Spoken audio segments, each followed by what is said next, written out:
You're looking at live pictures of the sky above the Utah Test and Training Range. In less than an hour, a 4.5 billion-year-old piece of the ancient solar system will be landing here in the desert. This is live coverage of NASA's OSIRIS-REx sample return. There's been nothing like OSIRIS-REx in NASA's repertoire. I like to call it the Daredevil spacecraft. 10 seconds. 9, 8, 7, 6, 5, 4, 3, 2, 1.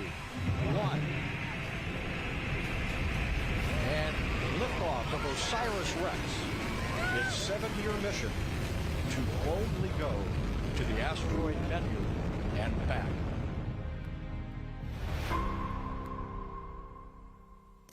Welcome and thank you for joining us live from the Army's Dugway Proving Ground in Dugway, Utah.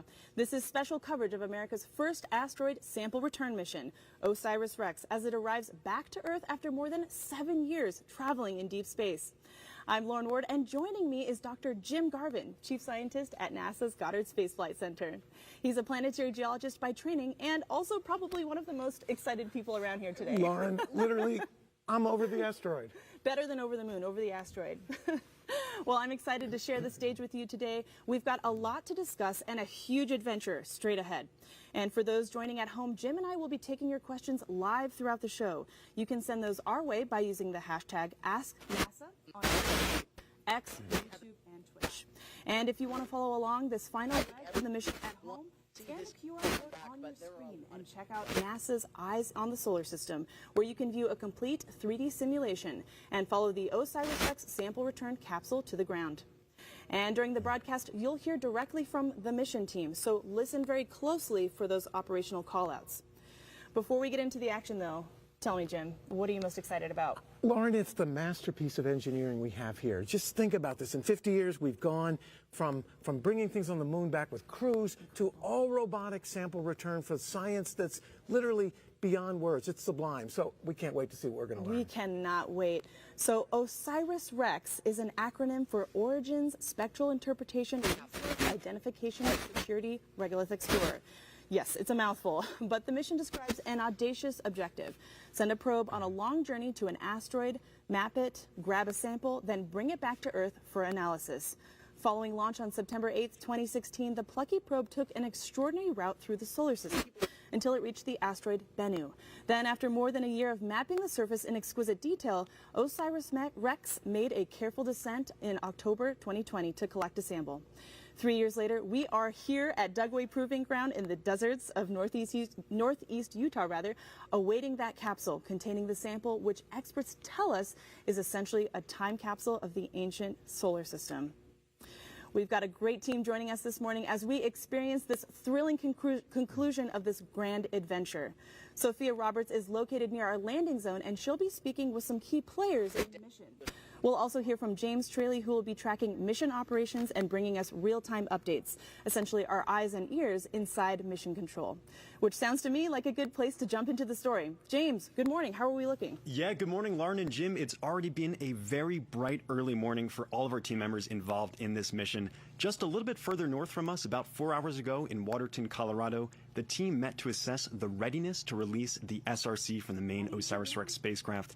And I'm very happy to report that they gave the green light, they gave the go command officially to release the SRC from the OSIRIS-REx. Let's listen in on what that command sounded like.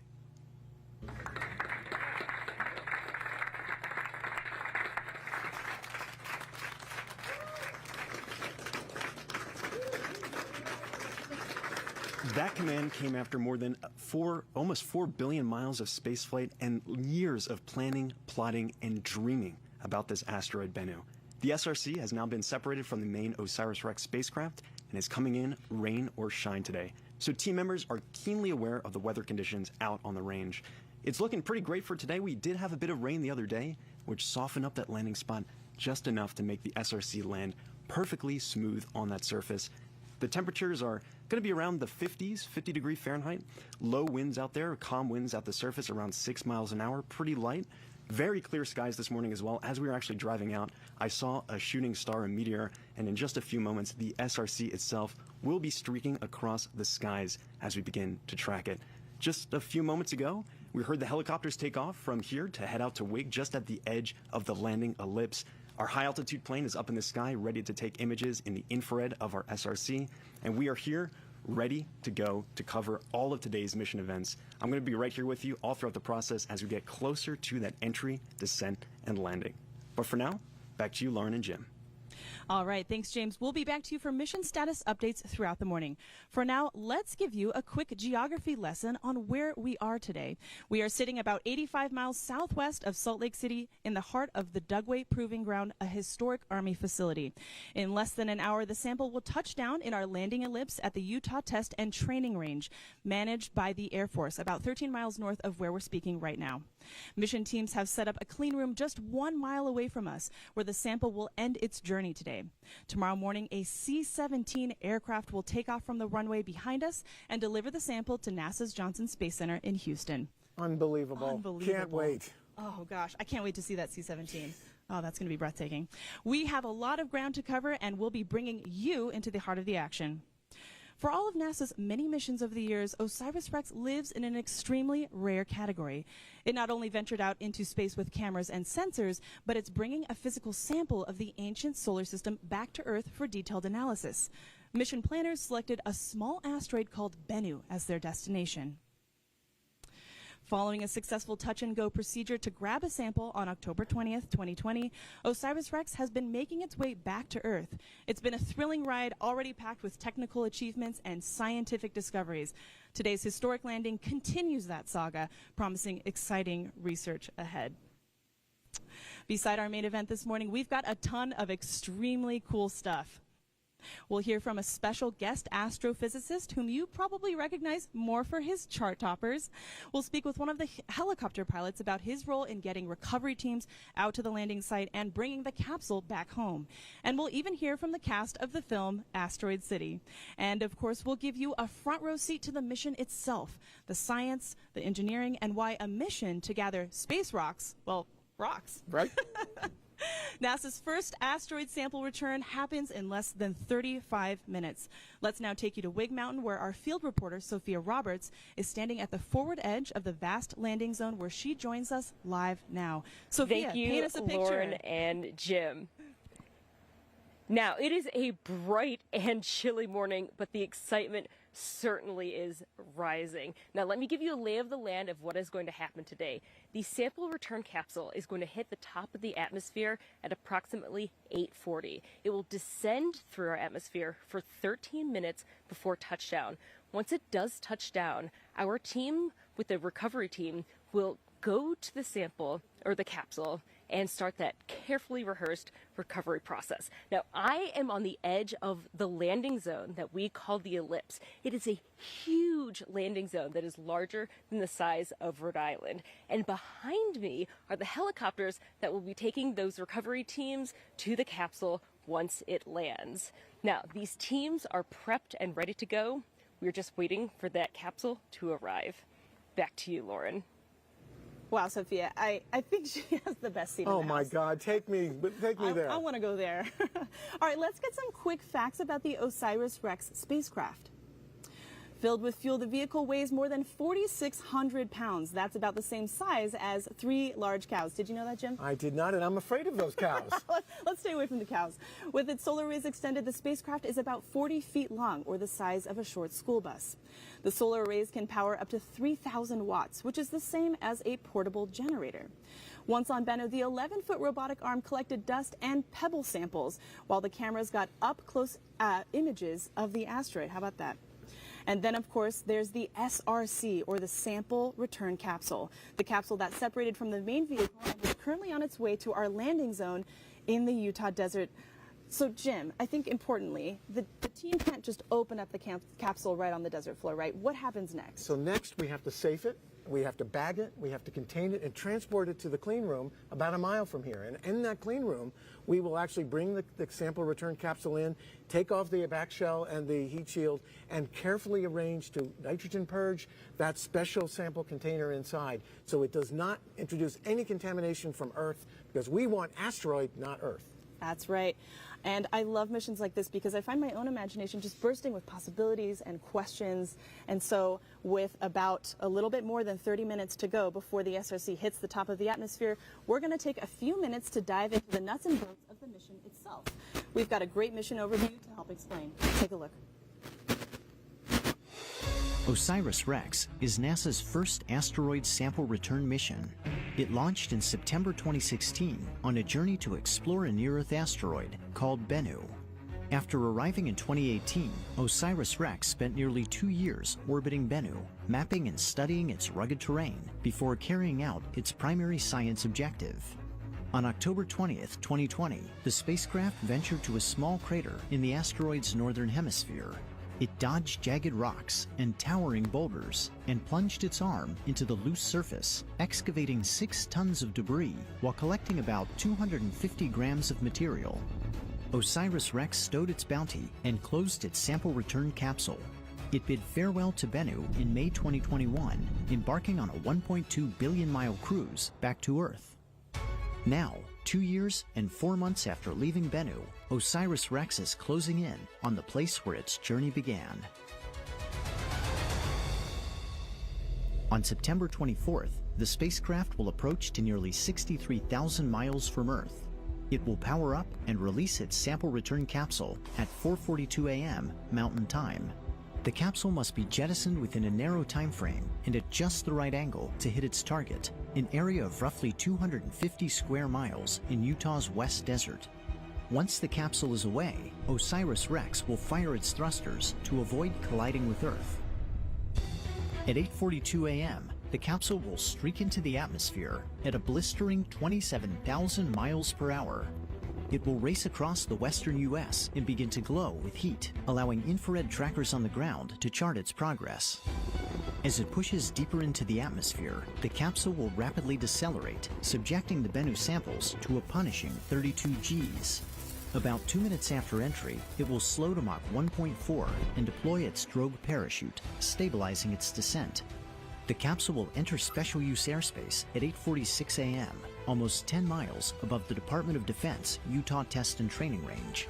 Radar stations will lock on and track it to within 30 feet of its landing site.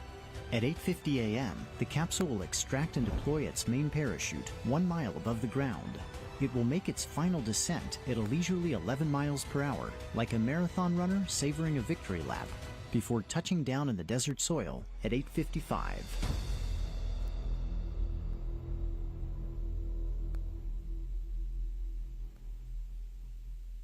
Wow, I get chills every time I see that. Me too. Amazing.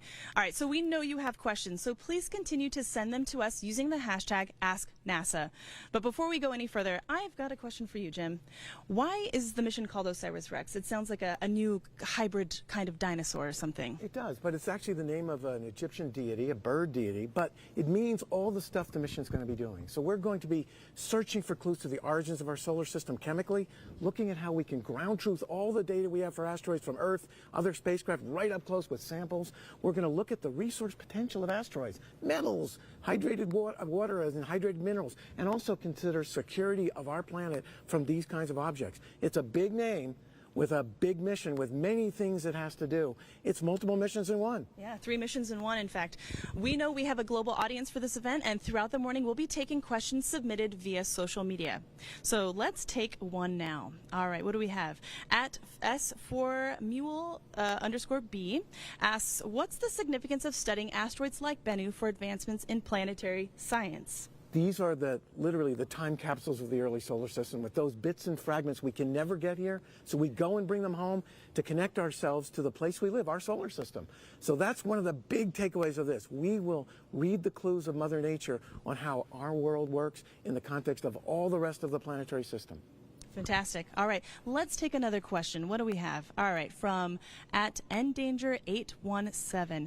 Approximately how large is the sample size, and what kind of analysis will be performed?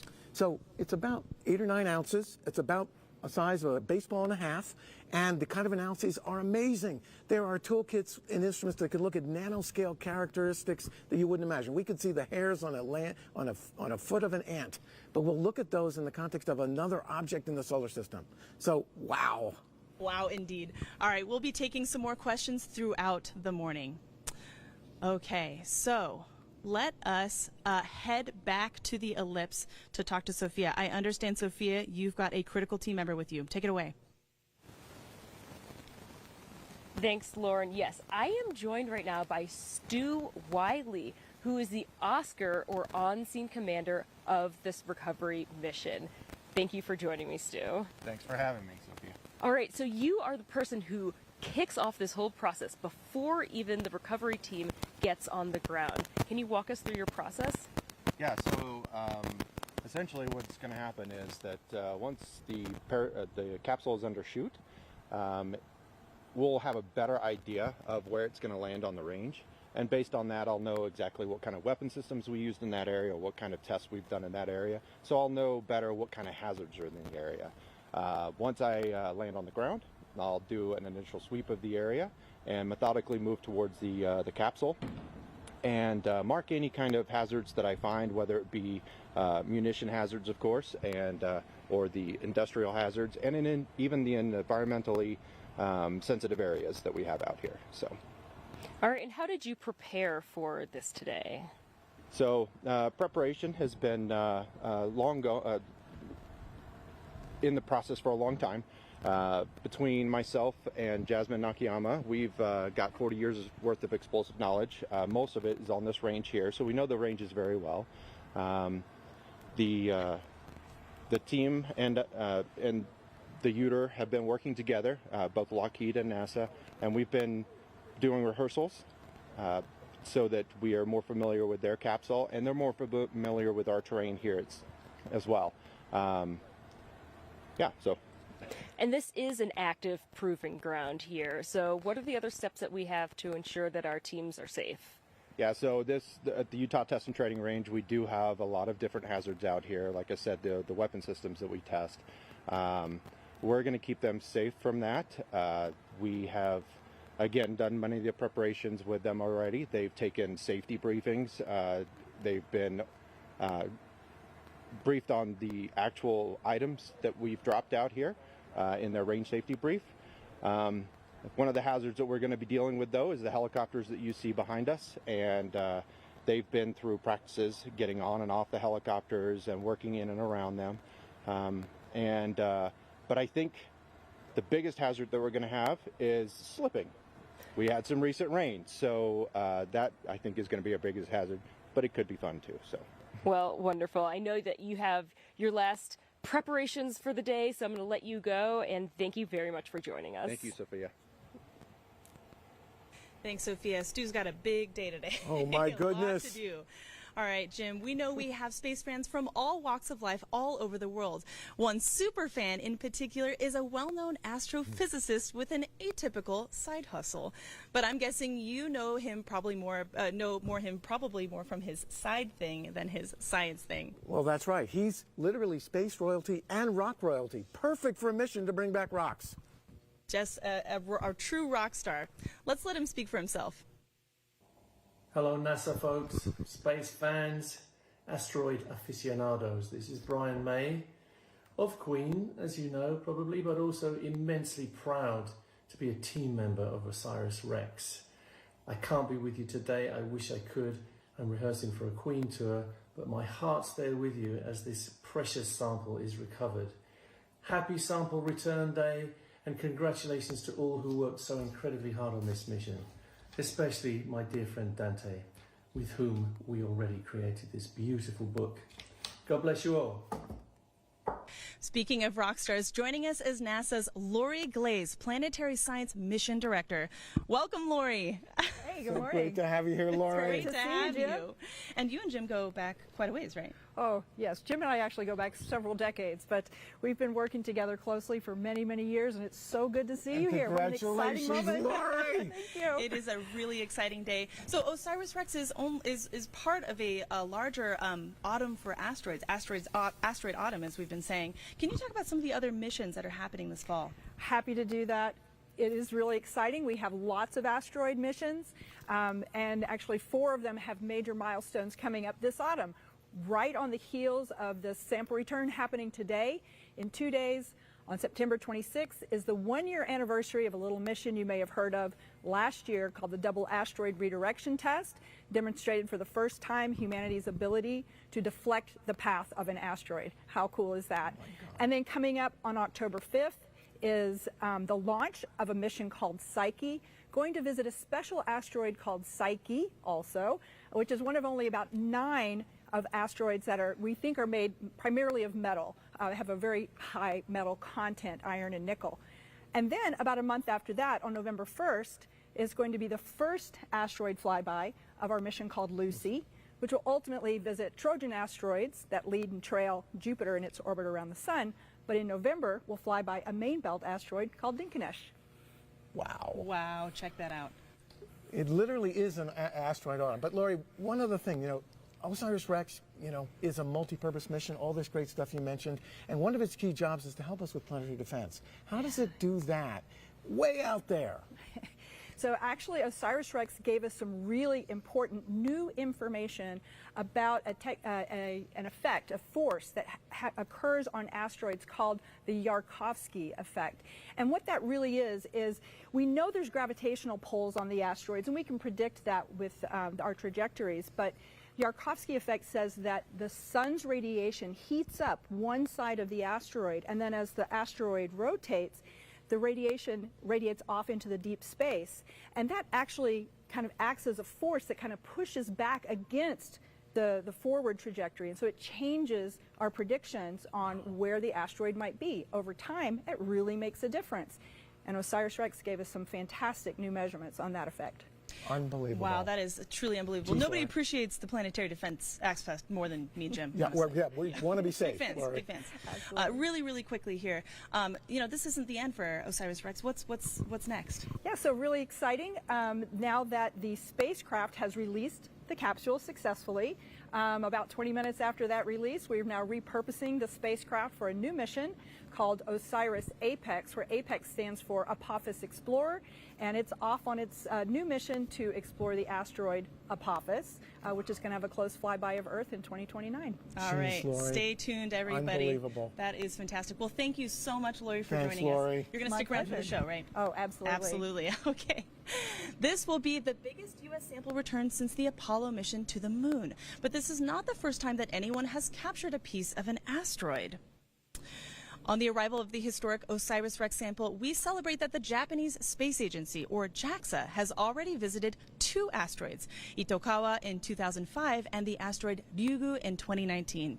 The missions Hayabusa and Hayabusa 2 proved that it could be done and paved the way for today's ambitious goals of this daring enterprise. All right, let's send it back over to James for an update on mission operations. Go ahead, James. Yeah, thanks, Lauren. So everything continues to be nominal. I've been tracking the mission status here. Everyone looks dialed in, ready to go. You saw a few moments ago Sophia with Stu Wiley, our on-scene commander. He's ready to go. He understands the mission. They are ready to get out and recover that sample today. And as I mentioned earlier, just a few moments ago, actually I guess a couple hours ago at this point now, the SRC was released from the main OSIRIS-REx spacecraft. When that release took place, it was given an initial spin, which kind of preserves its angular momentum, its speed as it's coming in to Earth's atmosphere. It's similar to throwing a perfect spiral on a football, and teams are hoping for that perfect touchdown today.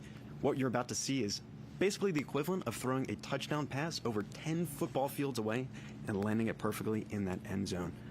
So you can see on your screen now the mission operations team. They are just next door, dialed in, ready to go. They've been monitoring the vitals of the SRC all morning. They've been there in the room, prepared and ready to go. I'm sure they are absolutely thrilled for this moment. They might even see themselves on the screen there in a second, but they are hype and ready to go. This is the Lockheed Martin team just a little bit north of us in Waterton, Colorado. They are also dialed in. They're the ones who gave that initial command this morning to release the SRC from the main OSIRIS-REx spacecraft. You just heard from Lori that OSIRIS-REx is now on its way to its extended mission. OSIRIS-APEX visiting that near-Earth asteroid Apophis.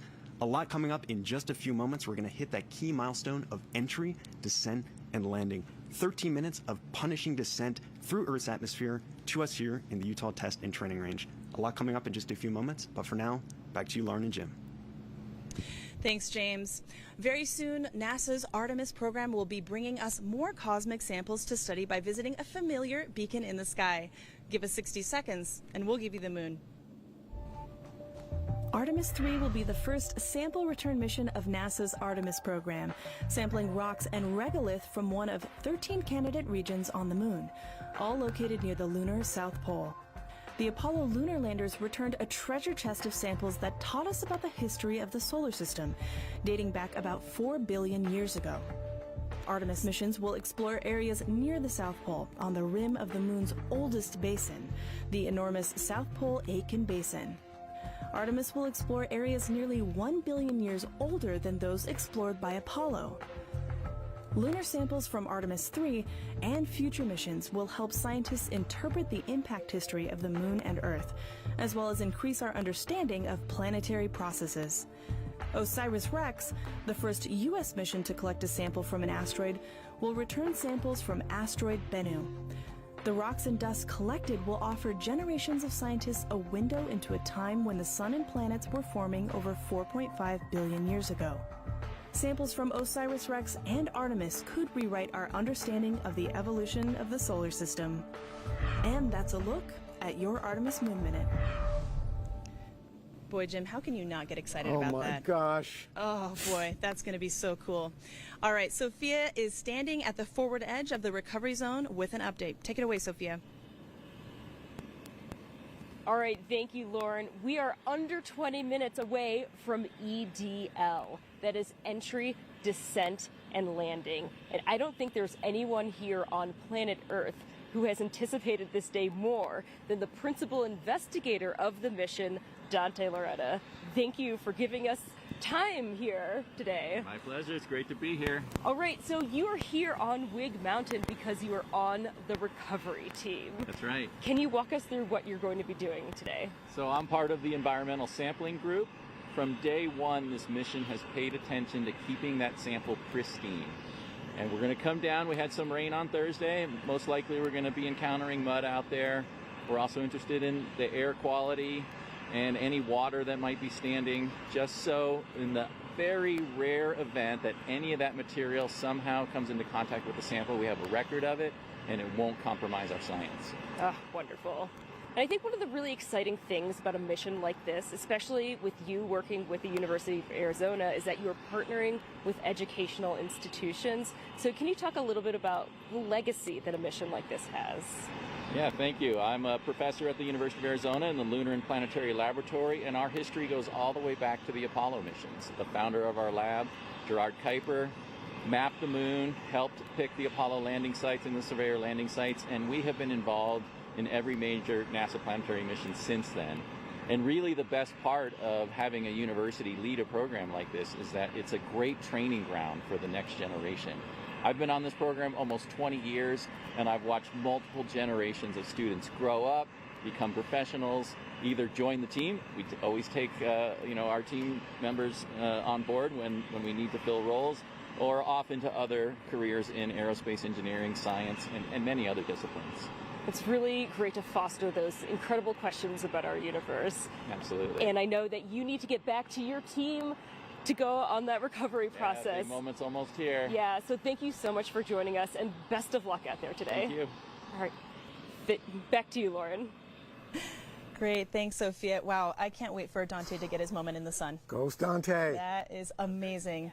All right, so Jim, the whole OSIRIS-REx spacecraft is not coming back today, right? It's just a part of it. That's right. This is the whole spacecraft, 40 feet long, the size of a school bus. But this special little thing here, the sample return capsule, is bringing home the goodies. And that's what we've just released, and it will be entering the atmosphere, and you'll be hearing all about it. And the samples were collected at the asteroid back in October of 2020 from this TAGSAM thing that inserted them in the capsule, and the capsule was released. So that's what comes home. The rest of this goes on to Apophis. That's right. We just heard Lori talk about that. But let's move over and take a look at this replica SRC capsule. Now, this was an engineering model that was used in tests a few weeks ago for a drop test. Can you talk a little bit about the engineering of this? That's right. This is a very special spacecraft, just like a small version of what we use to bring crews back when they come back home to Earth from the space station. It has a heat shield. It's about 30 inches across, so it's pretty big. It weighs over 100 pounds. It has a back shell, and inside it has has the goodies, the sample return canister and the sample cap, the small sample canister. So this is the vehicle that brings those samples protected from all those changes in environment from the top of the atmosphere, 13 minutes of descent to the touchdown point that we're waiting for today. This is a very special spacecraft. It absolutely is. And it also was used in a drop test, as I mentioned. Let's take a look at some of that footage now.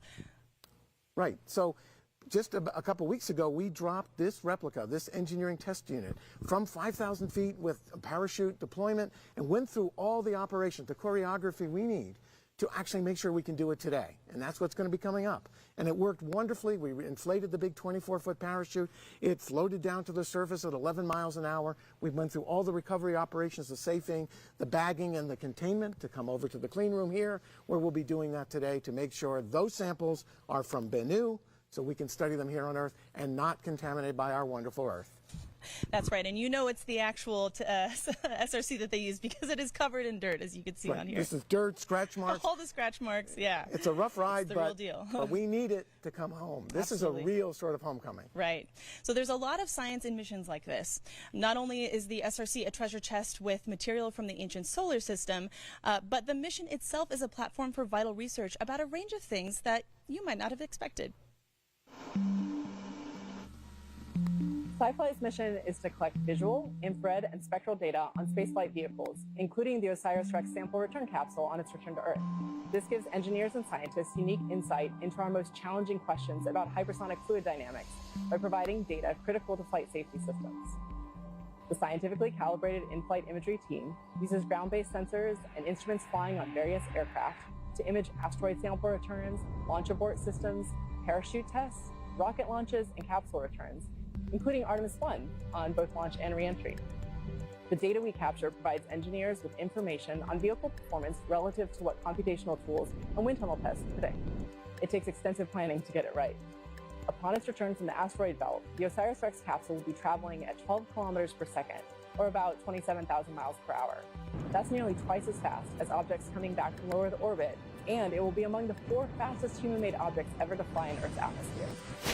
In partnership with the Japan Aerospace Exploration Agency, Rocket Technologies International, and universities in Australia and Germany, SciFly is coordinating 3 ground stations and 4 aircraft to collect data on the sample return capsule's trajectory, heat shield performance, and the plasma environment surrounding the capsule as it speeds to the surface, all of which will help NASA understand its performance and help future planetary entry missions succeed. Joining us now is NASA's Kate Calvin, Chief Scientist and Climate Advisor. Kate, thank you so much for being here. Thanks for coming. Thank you for having me. It is wonderful to have you. All right, so as NASA's Chief Scientist, you're looking at the big picture. How much teamwork across the agency has made to, a day like today a possibility? A mission like this takes a big team, both within NASA and without. So outside of NASA. So the mission is managed by Goddard Space Flight Center in Maryland. The sample is going to be going to the Johnson Space Center in Texas after it leaves here. Marshall Space Flight Center in Alabama does the overall program management. Outside of NASA, we have collaborations both in industry, academia, and international. So Lockheed Martin is doing built the spacecraft and doing flight ops. Kinetics is doing navigation. Wow. We have a science team led by the University of Arizona. And then we have recovery operations. Helicopter 1 has departed wing to station keep outside the landing ellipse. We got a confirmation that helicopters 1 and 2 have just taken off. Very exciting. All right. So, Kate, one other thing. As an earth science, an expert on how our planet works in climate, can you tell us how this asteroid mission, the samples we return, might impact how we understand life on Earth, how it evolved, and how climate issues now might be involved? Yeah, so this asteroid Bennu may record some of the earliest history of our solar system. So scientists are looking at it to help us understand planet formation and the origins of water and carbon, which led to life here on Earth. That's incredible. That is incredible. And, Kate, I know you've been to several launches. That's our typical bread and butter here at NASA. But this is more of a homecoming. How does that feel to you? It's great. The environment here is so nice. Being with the team and thinking about, this spacecraft launched 7 years ago. And now there's all this amazing science just around the corner. Can you believe it? The team has really been working hard. And are you going to stick around for the show? Awesome. Fantastic. All right. Well, Kate, thank you so much for joining us. Thank you. Thanks, Kate, for all you do. Thank you so much. This seems like a perfect time to dig into some more information about Bennu. Bennu isn't part of the main asteroid belt. It's a NEO, a near-Earth asteroid with an orbit that occasionally brings it in close proximity with us here on Earth. Bennu is about 500 meters in diameter, which is taller than the Empire State Building. It rotates upside down on its axis compared to Earth, with a tilt of over 177 degrees. Scientists chose to study Bennu because of its Recovery operations. Helicopter 2 has departed WIG. The station keep outside the landing ellipse. All right, so you just heard that they have departed WIG. Excellent Whoa. progress. Fantastic. Woo. All right. Moving on, it isn't as smooth a surface as we initially thought. It's actually covered in pebbles and marked by these large rocks and boulders nearly everywhere. One boulder in particular that OSIRIS-REx had to navigate around was nicknamed Mount Doom and was the size of a 2-story building. Bennu holds the Guinness World Record of the smallest object to be orbited by a spacecraft. How fun. Now let's get an update from Sophia, who is standing on the edge of the ellipse. Take it away, Sophia. Okay, 2 of the helicopters have already just departed, so the team is already in the recovery process, or at least the beginning phases of it. But right now, we are waiting to hear precisely where the capsule is going to land before the rest of the teams head on over to that location. Now we are about under 10 minutes away from the capsule hitting the top of our atmosphere, and we are eagerly anticipating this largest sample of ancient solar system material that we have received since the last Apollo mission in 1972. So that is 51 years since we've had such a pristine and large sample of ancient solar system material. It's a really big day for science, and we're just in the beginning phases of today, but we are certainly excited to hear about what will happen and see those parachutes finally descend through our atmosphere. So yes, we're certainly excited, but this is just one phase of this amazing mission. I'm going to send it back to you, Lauren. See the operational milestones we're expecting throughout the morning. SRC separation already happened, and the capsule is now heading for its rendezvous with Earth's atmosphere. Jim, it always appears like these operations are simply inevitable. You know, we grabbed the sample, we flew it back to Earth, we're headed in for landing, but it's never that simple, is it? No, not at all. And so we have a lot of critical events that take masterful engineering. We have to hit the top of the atmosphere, transition through a high G, high heat environment, go from 27,000 miles an hour down to eventually 11 for that safe landing. All these things involve changes in environments, forces, things that could disrupt our sample and change them, which we want to document. And so we really want to understand this and finally bring it to rest so we can then bag it and encapsulate it so we can eventually get the sample into our clean room here. So we're ready to transfer tomorrow to Houston to the Johnson Space Center. So this is a big process, well rehearsed by a masterful team. Absolutely, and contains, work from thousands of individuals who are making this happen. All right, so we know that you're submitting questions from all over. Let's take a few more social questions. All right, what do we have?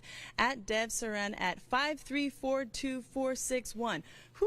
What are the preliminary steps to take to test a sample? The preliminary steps. So first thing we do is, of course, bag it here and get it into the clean room and get that sample, that sample canister inside the sample return capsule, get it under nitrogen purge, meaning we flow nitrogen gas so no Earth atmosphere and microbes get involved.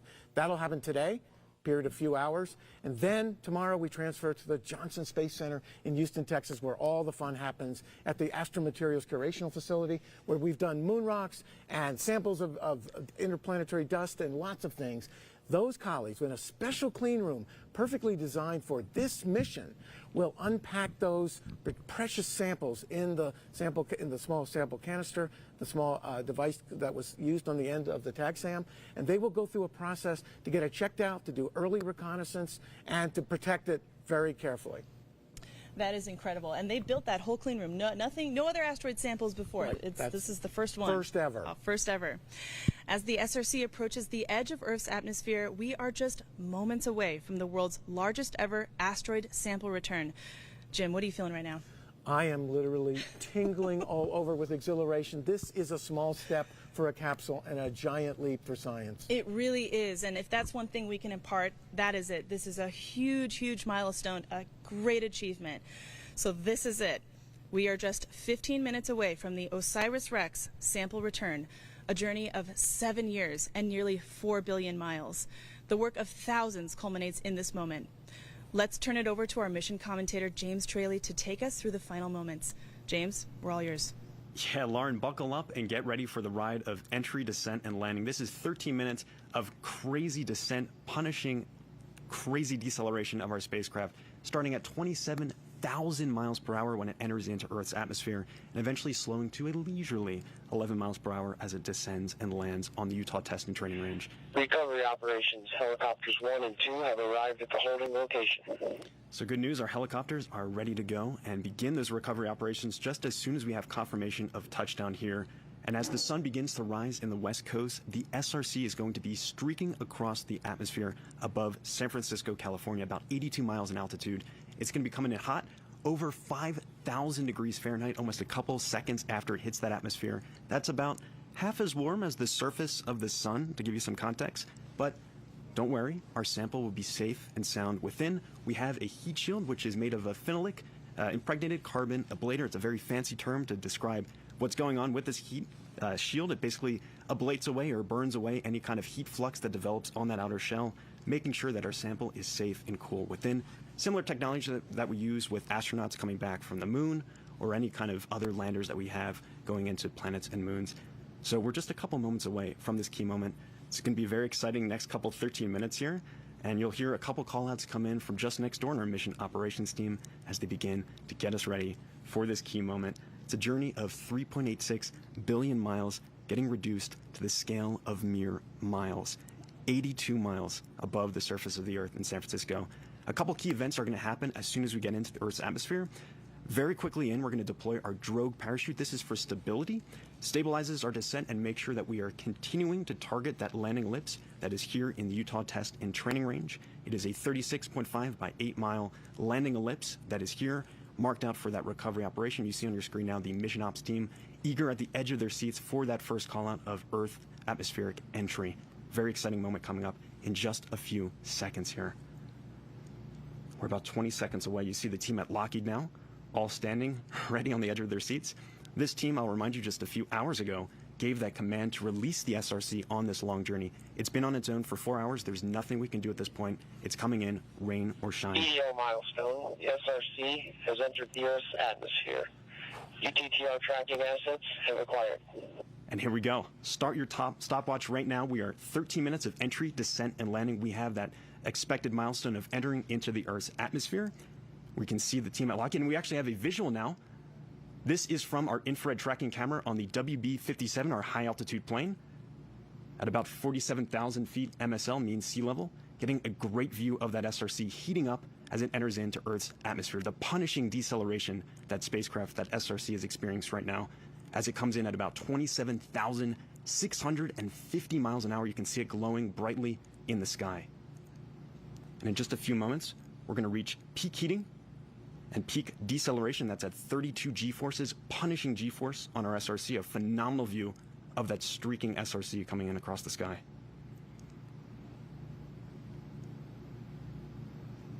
At this point, we have entered in over San Francisco, California, and are very quickly going to be approaching the Utah Test and Training Range just a little bit further to the east. Entry was at EO milestone. SRC is experiencing maximum heating and maximum deceleration.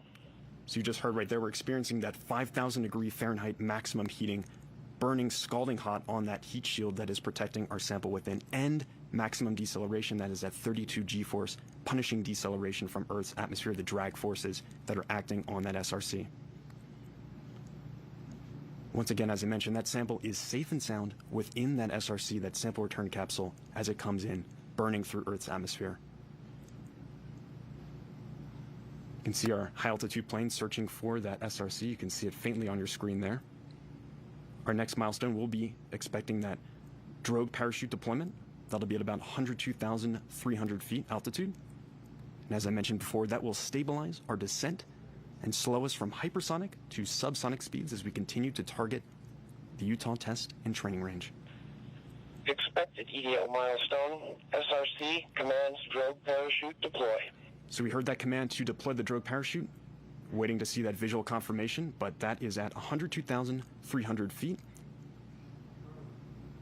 And a side note, at this time, 8:44 a.m. Mountain Time, the OSIRIS Apex spacecraft is at its closest approach to Earth. That will be on to its extended mission, visiting the asteroid Apophis in the year 2029, continuing this incredible mission at another world. And in just a few moments, we should enter into special use airspace at approximately 8:46 a.m. That's going to be at 10 miles off the deck here at Utah Test and Training Range.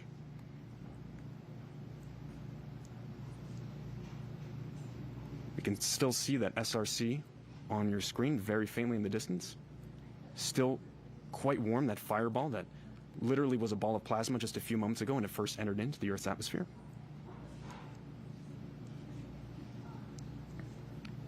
That SRC is nearly 3 feet wide, 1.6 feet tall. It's a small object, so quite a challenge to track this as it comes searing into Earth's atmosphere.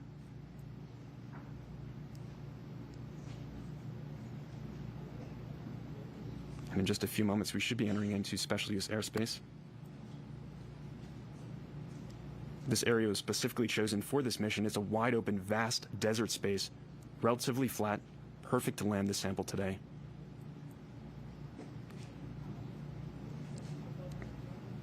We did, as I mentioned, have a couple days of rain here leading up to this event, so the ground is a little bit soft.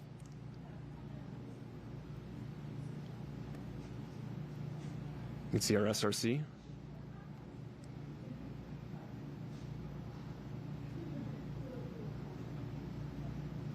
Streaking in. This is from our high altitude cam.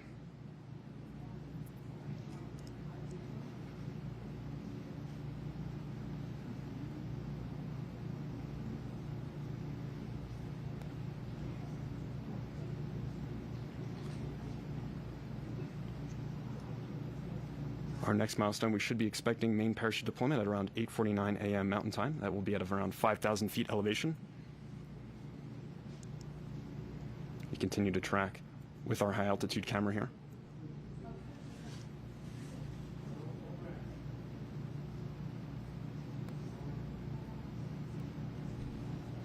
As I mentioned, that sample is thermally isolated within that SRC, a very complex labyrinth network of piping and tubing leading into that sample canister within, that just a few years ago was on the other side of the solar system from us sampling at Asteroid Bennu. The team has incredible precision on this mission as well. Just a few days ago, on the 17th of September, they did their final trajectory correction maneuver, TCM-12. This corrected our velocity by 3 millimeters per second.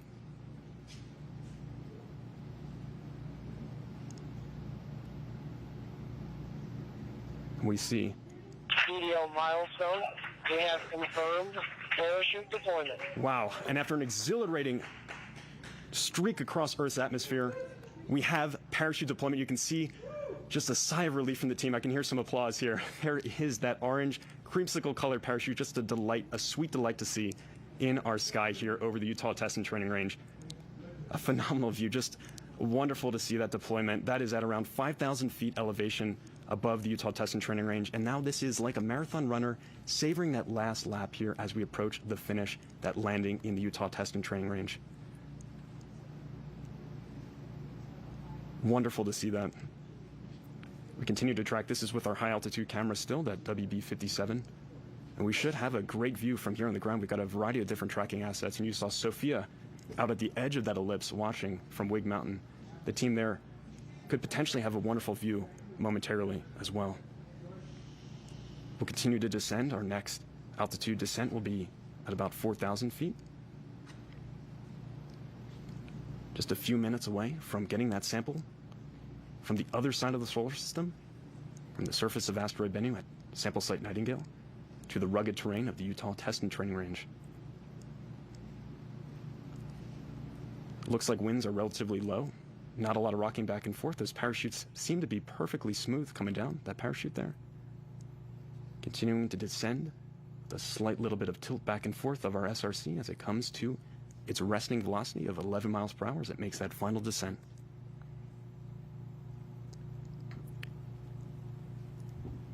That parachute deployment was given internally by the spacecraft. All of what you're seeing now is autonomous on board that SRC. And once that successfully lands, the teams will begin the next crucial phase of this mission, the sample recovery operations. They've been rehearsing for this moment for months, literally years really, leading up to this key moment, and are ready to begin those operations to get that SRC into our portable clean room here and extract that sample canister within. According to my watch, we're about 5 minutes away from landing with our SRC. And as we heard a few moments ago, helicopters 1 and 2 are already staged and ready to begin those recovery operations just as soon as we have confirmation of touchdown. This is a variable clock, so this could be a little bit faster, a little bit slower as we get closer in. This wind speed here is a variable that is quite hard to predict, especially once you're high up in the atmosphere. We did release a weather balloon earlier on this afternoon, or earlier on this morning rather, to get a profile of our atmospheric conditions. The team puts those into various models as they prepare for this key moment. But once again, they are a little bit hard to predict, a little bit of variability, so we may kind of bounce around a little bit on that predicted OSIRIS-REx sample return capsule touchdown time.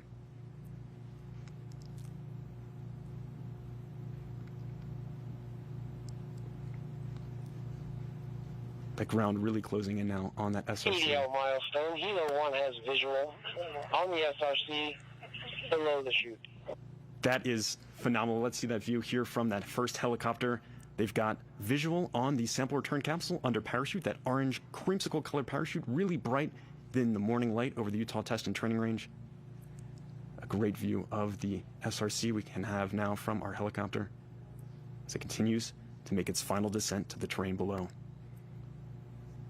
And once again, just setting the context for this, when we first hit the top of the atmosphere, we were at 27,650 miles per hour. We are now leisurely decelerating under our orange parachute to 11 miles per hour. Incredible amount of deceleration there as Earth's atmosphere really helped us out quite a bit, getting that initial deceleration, our drogue parachute initially stabilizing our descent, and then ultimately that main parachute bringing us home.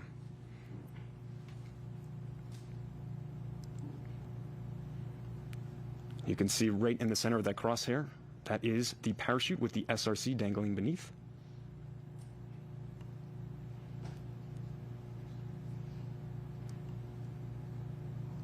The team on the WB-57 doing EDL a great milestone. job. We have touchdown. I repeat, EDL. SRC has touchdown. And touchdown of the OSIRIS-REx sample return capsule. A journey of 1 billion miles to asteroid Bennu and back has come to an end, marking America's first sample return mission of its kind and opening a time capsule to our ancient solar system. Unofficial touchdown time, 8:52 a.m. Mountain. And the team can now breathe an immense sigh of relief. We now have the sample return capsule, the SRC, containing pieces of the asteroid Bennu. You see the reaction there just moments ago as they got that sample back on the ground.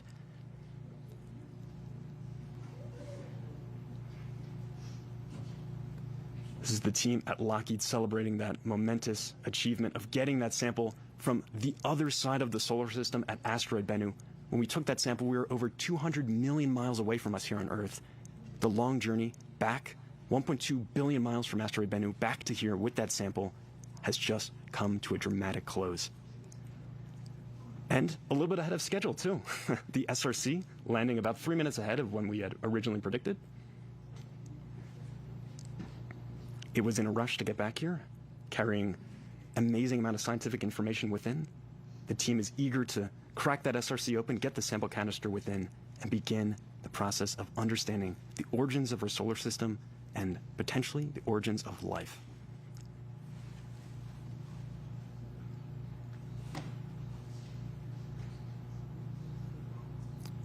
We're not in the clear just yet. A key piece of the mission is about to get underway. This is the recovery operation phase. Once the team has officially confirmed the exact touchdown location, they'll be flying out on 4 separate helicopters and will operate much like a Formula One pit crew, if you will, to recover the SRC, take environmental samples at the landing zone, the LZ.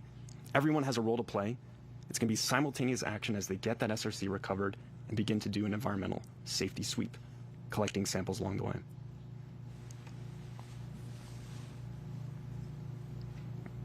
You see our mission ops team just next door.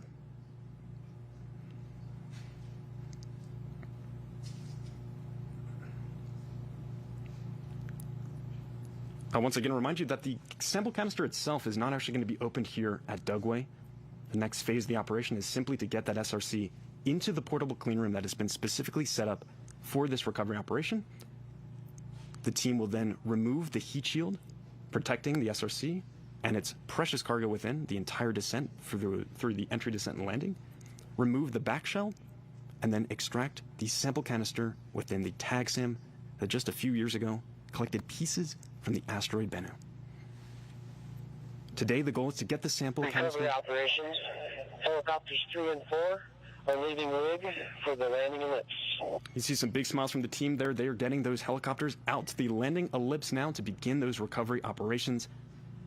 The first person to approach the SRC is Stu Wiley, our on-scene commander. You see the helicopter, the last of them, taking off from the Wig Mountain just at the edge of that landing ellipse.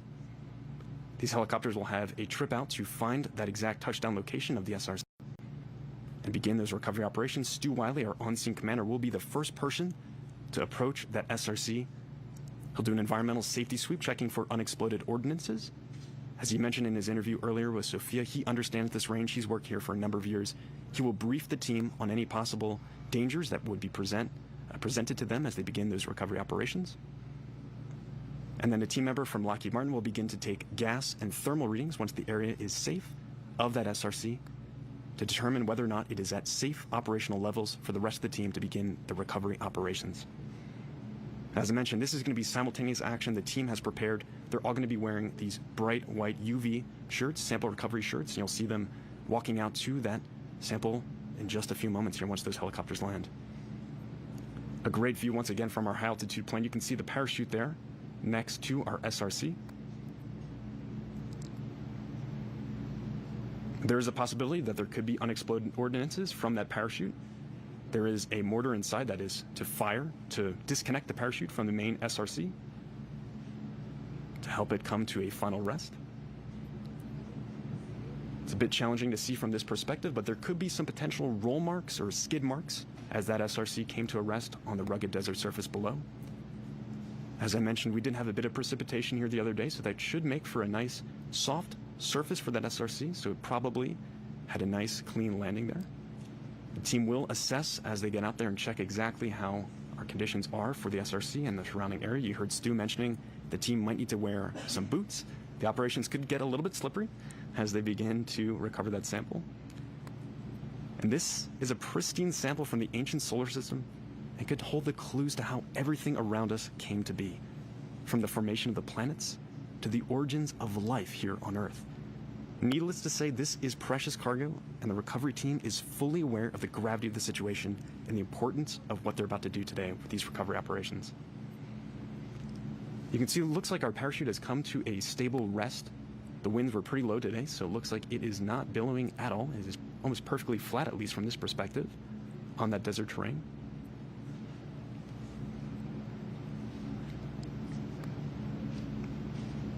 And throughout all these operations, the crew member safety is paramount. So you'll see the team probably huddle up a couple times as they begin these recovery operations to make sure that everything is safe and continues to be nominal as they make their initial safety sweep. All of this recovery should be a very quick process, usually. They've rehearsed for this again for months. They've been out here all summer really rehearsing for this moment. They did a drop test last month. They've also had numerous rehearsals actually practicing containing that SRC, getting it on a sample carrying fixture. Recovery operations, WV has located the parachute on the ground. You just heard that confirmation from that high altitude plane locating that parachute on the ground. This location info will be relayed to our team members aboard those helicopters as they begin their approach out to the landing zone.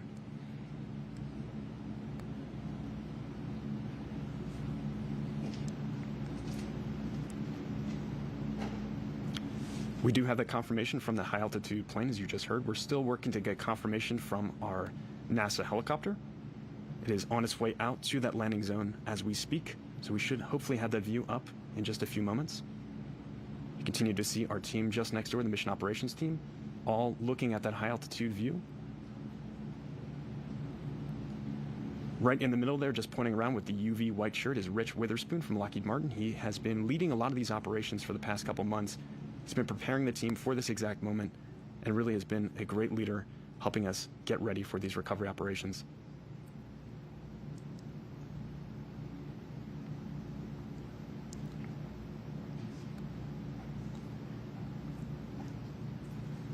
Yeah, so this ellipse here, this landing zone, is a quite large setup here, and this was chosen intentionally for this mission. It's about 37 miles by 9 miles total, this landing ellipse, out in the Utah Test and Training Range here in Dugway, Utah. This is an enormous facility. As you heard earlier, it's about the size of Rhode Island, all in all, this whole facility. It's relatively flat, very smooth terrain, this desert surface. So it's perfect for bringing something back and having that nice, safe landing on the desert surface. Just a few years ago, the OSIRIS-REx spacecraft back in 2020 made its tag attempt, the touch-and-go attempt to actually collect the sample that is now landed in this desert.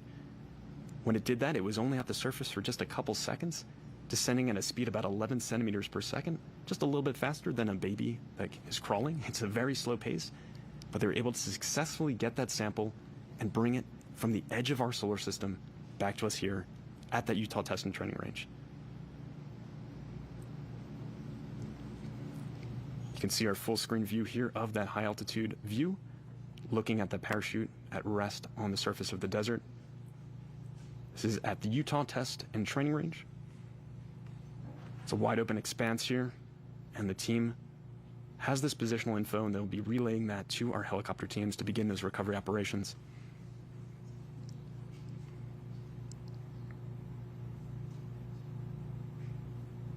And what you'll see in a couple of seconds here, the recovery team, the recovery crews are responsible for securing the sample return capsule, the landing site around it, and helicoptering the SRC to a portable clean room that's located just next door here on the range. And just a little bit later on, it's going to be attached to a 100-foot long line beneath one of the helicopters, and they will actually be flown to the clean room. This was determined to be the best possible way to transport that SRC safely and efficiently, to get it on a nitrogen purge and maintain the pristine nature of the sample within. As I mentioned, this is an enormous ellipse, 37 by 9 miles. It's a large expanse to cover by car. It's a very bumpy ride out there as you kind of start to make your approach across this rugged terrain. With the helicopters, it will be approximately a 20-minute flight back with that SRC. They take it at a nice slow pace, effectively parading the SRC around, just giving it its last big moment as it is served its purpose officially at this point of getting that sample canister safely here to Earth. Once we actually land and begin those recovery operations, you'll see a lot of team members out beginning to take samples, both air and also soil samples from around the area. These are places of interest for the sample curation team that will actually open up the sample canister in the coming days down at the Johnson Space Center in Houston, Texas. They have a phenomenal sample curation facility there, and these samples from Asteroid Bennu will join a historic collection of other asteroid materials, including samples from the Apollo mission, samples from both the Stardust and Genesis missions, as well as Antarctic meteorites that were collected by our scientists. In the coming days, we'll actually know exactly how much sample we got back from Bennu. The original mission requirement was 60 grams of pristine sample from the asteroid surface. Based on some very clever engineering, the team believes that they have potentially 250 grams, or 6 times that mission requirement, inside.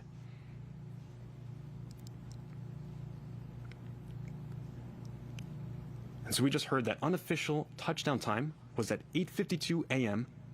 Mountain Time here at the Utah Test and Training Range in Dugway, Utah. If you're just joining us, you see that view right now from one of our high-altitude planes observing our touchdown location. On your screen just above that crosshair is the orange creamsicle-colored parachute that brought us the last part of our journey down to the surface of the Earth.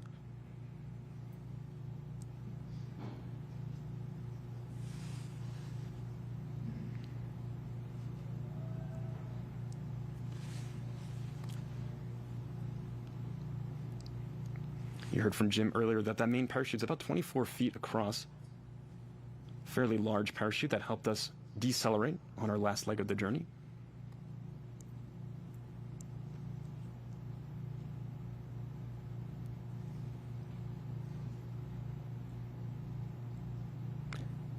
And so we just heard a confirmation, actually, that the main parachute deployed much higher than was originally anticipated.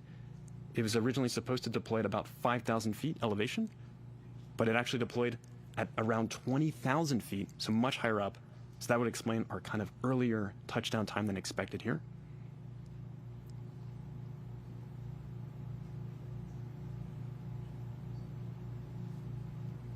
It still has touchdown on the Utah Test and Training Range.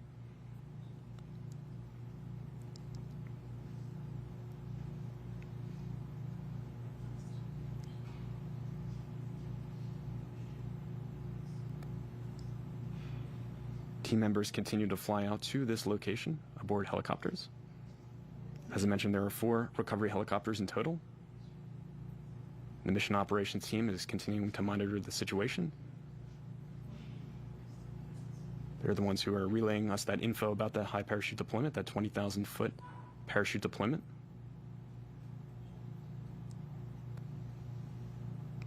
They're going to be assessing the situation from their end here, relaying any possible info over to our recovery teams as they begin to make their trip out to our SRC.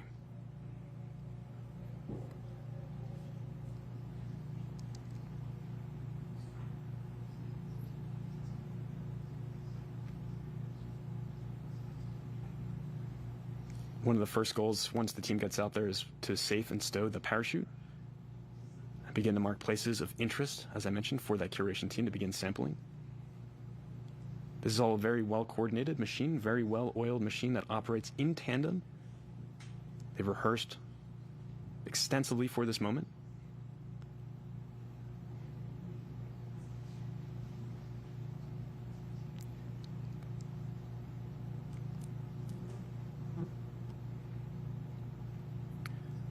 So we just heard from the team in that mission operations room that they have visual of the parachute, that orange parachute that you saw on your screen moments ago, but we do not yet have visual confirmation of the SRC itself. The team is continuing to survey the region, looking for that sample return capsule.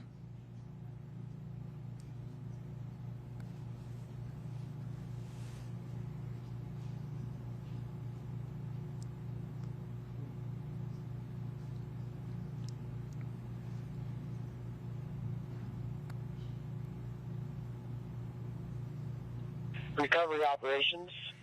Kilos 1 and 2 are in the area of the landing site and are in a search operation. So you just heard that call out from Tim Preiser, who you see on your screen there from the mission operations room. He just announced that Helos 1 and 2 are now at that landing site. They're pointing out something on the screen. I see some smiles. It seems like we might have potentially some more information on that SRC in the coming moments.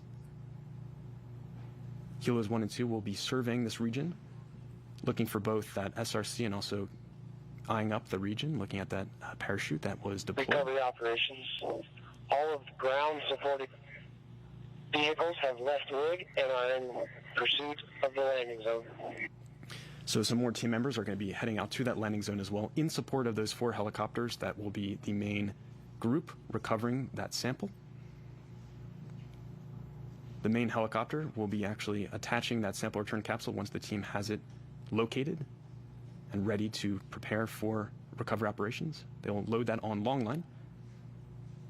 You can see once again, some team members pointing at items on the screen here. We'll hopefully get confirmation in the coming minutes of that SRC location.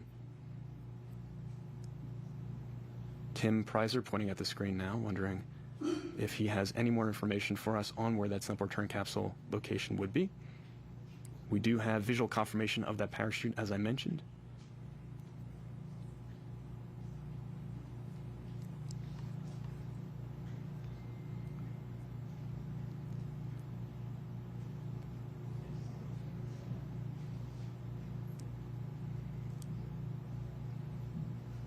Rich Witherspoon radioing out to the team. And now we have a view from our helicopter of the landing location. You can see the sample return capsule dead center on your screen, that kind of dark gray black object right there.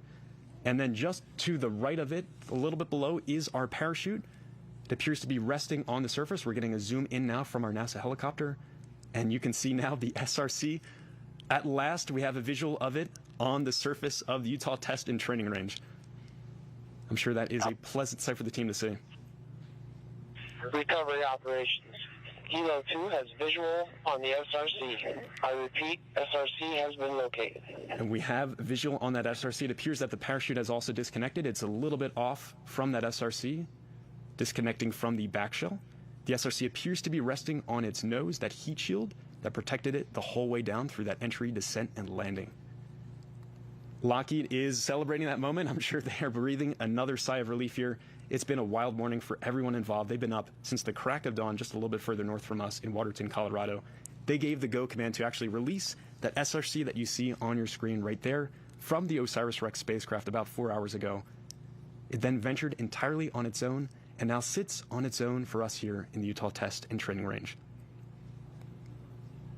So now that we have visual, the teams should be able to begin the recovery operations in just a few moments.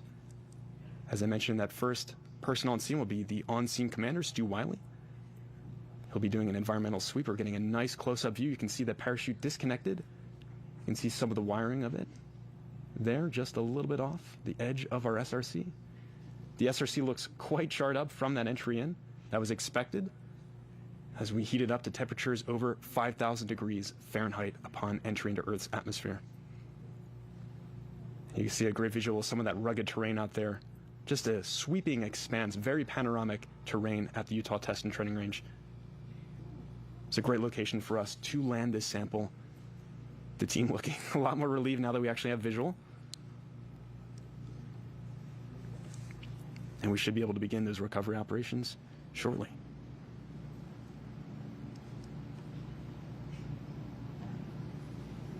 Inside that sample return capsule are pieces of the asteroid Bennu. We'll be getting access to those samples in just a few days and actually seeing exactly what we got from the asteroid regolith. This mission continues to amaze me and everyone involved here. The engineering is ingenious for this mission, getting us with a robotic explorer to the edge of the solar system, collecting that sample, safely stowing it, and then actually transporting it back here to Earth for us to open up and analyze.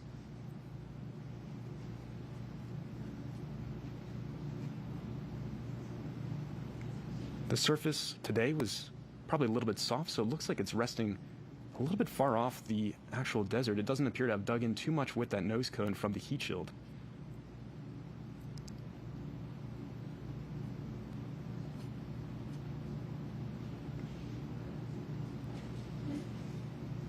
You are here with us as we witness this historic moment. It's the first time the United States has delivered samples from an asteroid to Earth.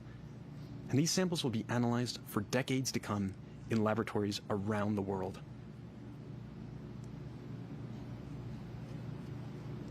And there is landing of our first helicopter at the site. Appears to have a nice soft landing. We're just probably a couple hundred feet. Recovery operations. Helo 1 has landed at the recovery site. So our first helicopter, you just heard confirmation, and you can see visual confirmation of that landing. We're maybe about 100, 200 feet away, landing away from that sample. So a little bit of a hike for our team members to get out to that sample return capsule and begin our environmental safety sweep.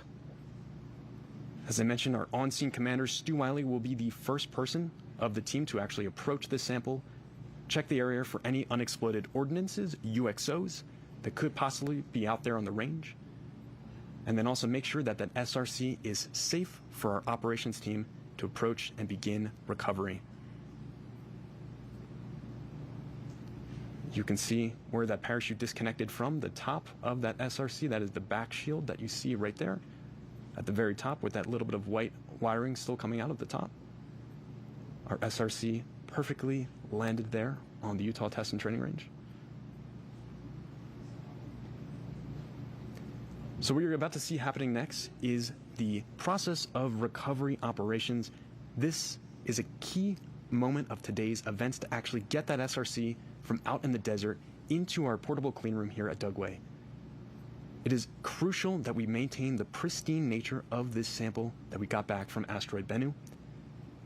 It could hold the clues to how everything around us came to be, from the formation of the planets to origins of life here, so the team understands just how crucial the contents of that SRC is, and they're going to work as efficiently and as safely as possible to get that SRC contained, wrapped up in thermal blanketing, placed in a sample carrying fixture, and then attached with long line to our first helicopter there. It'll then be transported the long journey back here, a much more relaxing flight, I'm sure, for our SRC, to our portable clean room at Dugway. At which point the team members will extract the back shell and remove the heat shield from the SRC. It's served its purpose. We're mainly now concerned with getting the contents within that sample canister containing pieces of the asteroid regolith out of that SRC. We won't actually, as I mentioned, be opening that sample canister just yet here at Dugway. The team is simply focused on getting that SRC, or the sample canister rather, on a nitrogen purge, and this is to maintain that pristine nature and prevent any kind of contaminants from the atmosphere from getting into our sample within. Recovery operations.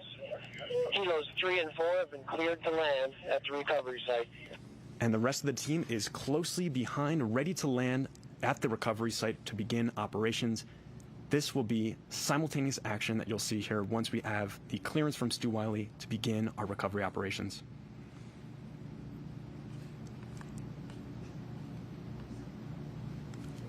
At least from this perspective, I'm not noticing really any drag marks or any kind of roll marks, but the team, once they approach, will mark any possible areas of interest where the SRC possibly came in contact with the rough desert terrain.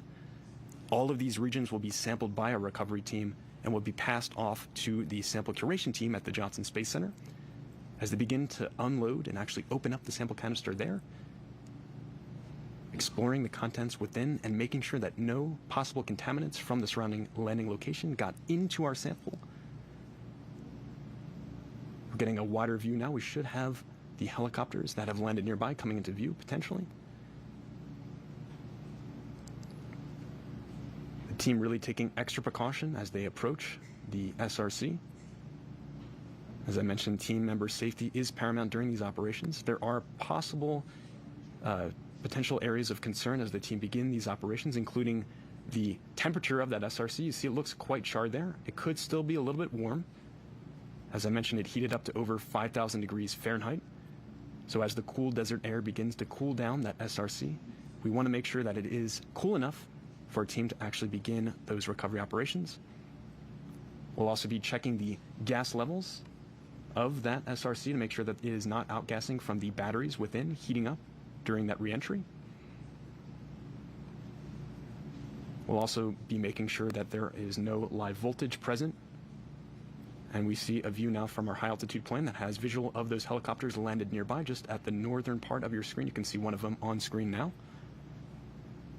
The top of your screen there, it is centered up. There is our helicopter, and it appears that we have our on-scene commander potentially walking over.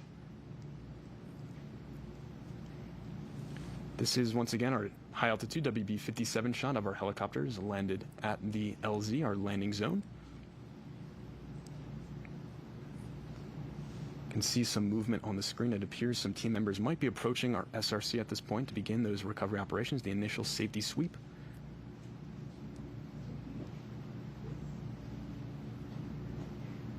We'll just be observing from this high altitude for the next coming minutes as the team actually will be setting up a camera on the ground for us to observe the recovery operations close up. And a note from one of the team members about the SRC itself. So they have approximately 40 hours. That is the amount of time it would take for any air to get into the sample. As I mentioned before, that sample return capsule is a complex network of piping and tubing inside of it, sort of like a labyrinth-like design. And that is intentional to make it incredibly difficult for any possible contaminants from the atmosphere to get into our sample canister. It's also sort of like a nesting doll, if you will, where it has multiple layers of protection that keep that sample safe within. All of that protective layering, once we get that sample into the clean room, will be shed, and we'll be able to actually access that sample canister within.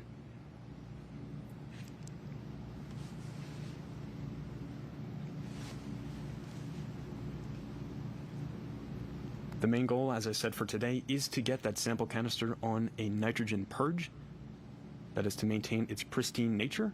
And we have visual once again from one of our helicopters here orbiting around the landing location. You can see our SRC at the bottom left of your screen and its parachute that helped us get the last leg of the journey down. It deployed a little bit higher than we expected, 20,000 feet elevation. Original expectation was at about 5,000 feet.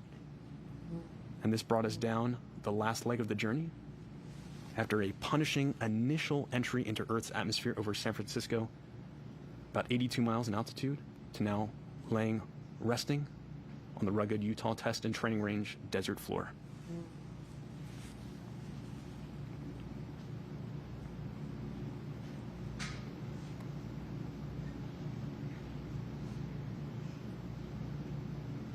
Recovery operations.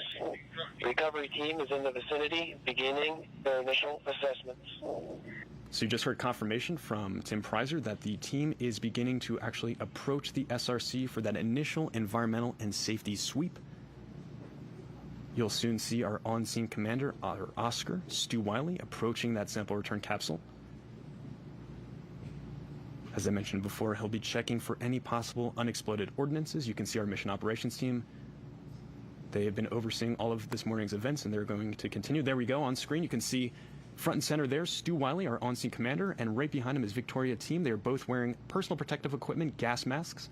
That's for their own safety as they approach, as there could be potential outgassing from that sample return capsule's batteries heating up during re-entry. You can see him scanning the region. He is checking for any possible unexploded ordnances, UXOs. Recovery operations. Oscar is performing the unexploded ordnance survey. And you just heard that he is, in fact, doing that survey right now. You can see him walking around the SRC. This is the first person to come in contact with this SRC since it was on the other side of the solar system. We had sent this on a long journey, the OSIRIS-REx spacecraft. Finally delivering the sample, he is motioning over to Victoria team, who is shortly going to approach and begin taking some gas and thermal readings. You can see her walking over and must have given the clear for her to proceed. A little bit closer. Stu continues to pace around the surrounding area. All over here, the team will collect samples. He'll begin to place flags. You can see in his backpack, he's got a couple flags waving in the breeze. Those will be placed at areas of interest for our team members to sample once they arrive and begin those recovery operations. Victoria is now appearing to take out her thermal and gas reading devices. She's taking an initial thermal reading of that SRC as we speak, looking for it to be at an operational temperature of around 100 Recovery degrees Fahrenheit. operations. Lockheed Martin Safety is performing hazardous environment assessments. And you just heard that confirmation. So she is performing that hazardous environment assessment, checking the thermal temperature of that SRC, as well as taking any kind of gas readings to make sure that we are at safe operational levels. She is also leading over. This is Victoria team from Lockheed Martin.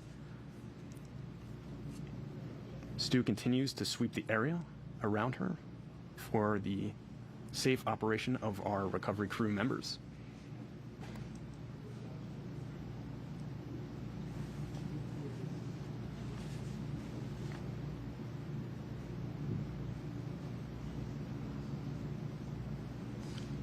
There are several nozzles, valves around the SRC, and so once Victoria has the clear to approach, she'll actually open up some of those valves and insert a gas reading device within to actually take some temperatures. And you can see off to the left of your screen, Stu Wiley is actually safing and stowing away that parachute that helped take us the last leg of the journey. It's great news that that disconnected from the SRC, that allowed our SRC to rest as it is now here on the surface of the Utah Test and Training Range. It appears with minimal dragging. Recovery operations. Oscar is safing and storing the main parachute. So Stu is going to get that parachute stowed, placed away, as Victoria is front and center on your screen, beginning to take some of those gas readings to make sure that we are not outgassing any kind of noxious chemicals that could be present from that battery heating up within the SRC.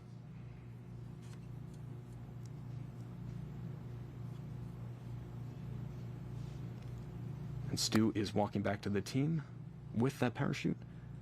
So the SRC battery is comprised of lithium disulfide, and as such, the possibility of toxic vapors exists if the battery packaging has been damaged during entry or landing. Discharging could cause a potential presence of hydrogen sulfide from those batteries heating up, or carbon monoxide. And so that is why Victoria initially had her gas mask on. It appears she has now actually taken it off, so it appears that the gas readings indicate nominal conditions. Recovery operations, Lockheed Martin Safety has confirmed no hazardous gas. And you just heard that confirmation, so the safety assessment is successful. Victoria has confirmed that with her gas readings and thermal measurements of the SRC. They'll then go back over, Stu and Victoria, for a team huddle to prepare the rest of the team to begin the recovery operations and actually get this SRC into our clean room here at Dugway and continue the operations. You can see the Lockheed Martin team, the bottom left of your screen, just overjoyed with this moment. This is years of careful planning and preparation leading to this final phase of getting that sample back here to our clean rooms. I'm sure they've been holding their breath all morning, so they're getting closer to finally being able to take another breath and relax as we actually will begin our recovery operations, a key part of today's events. And you might see Victoria approach over and over once again to that SRC to continue to take gas readings. At this point, she appears to be covering up the back shell of that SRC, placing a Teflon cover over.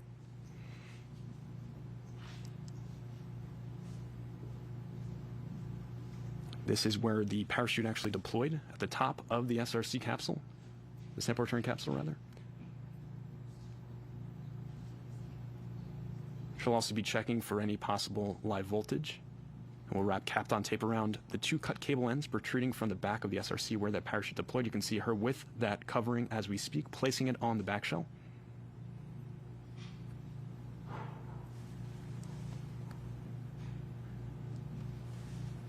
And she has successfully placed that shielding on the back, that Teflon cover. Stu walking around behind, checking the rest of the scene, walking back with the parachute that he now has safely stowed away.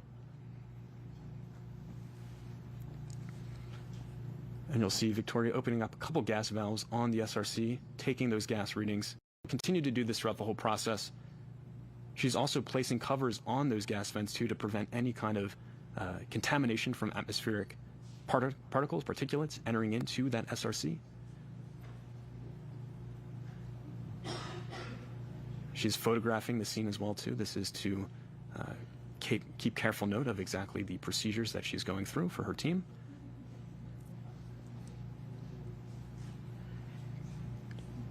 So the recovery operations will be getting underway shortly now that the team has conducted their initial environmental and safety sweep.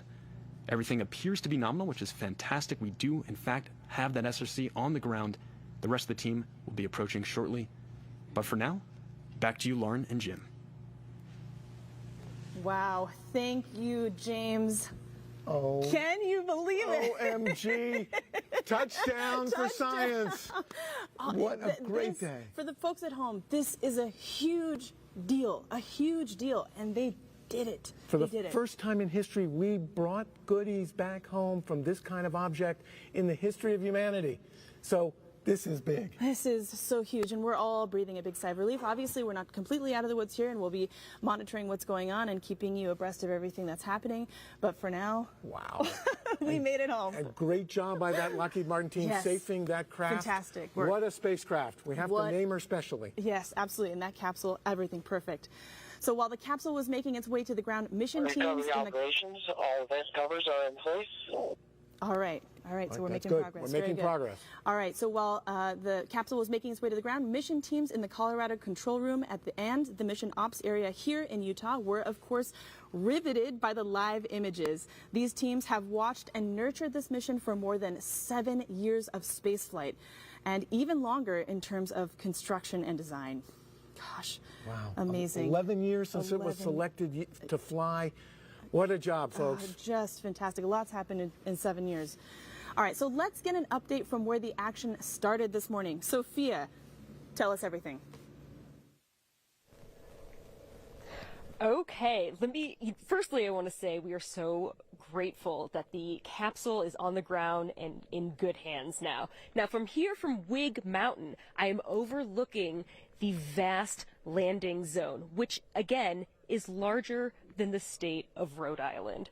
So, during that time, listening to James's commentary of the capsule coming through our atmosphere, we're all standing on the edge here, looking and scanning through the sky. But just to give you some context again of where I am, I'm about 4,000 feet up, overlooking a vast, ancient seabed. So mountains that are peppering along the edges over here. They are very muted colors. It's beautiful pastel out there. And as we're looking over through the sky, it's hard to see because there's alkaline dust from this ancient seabed.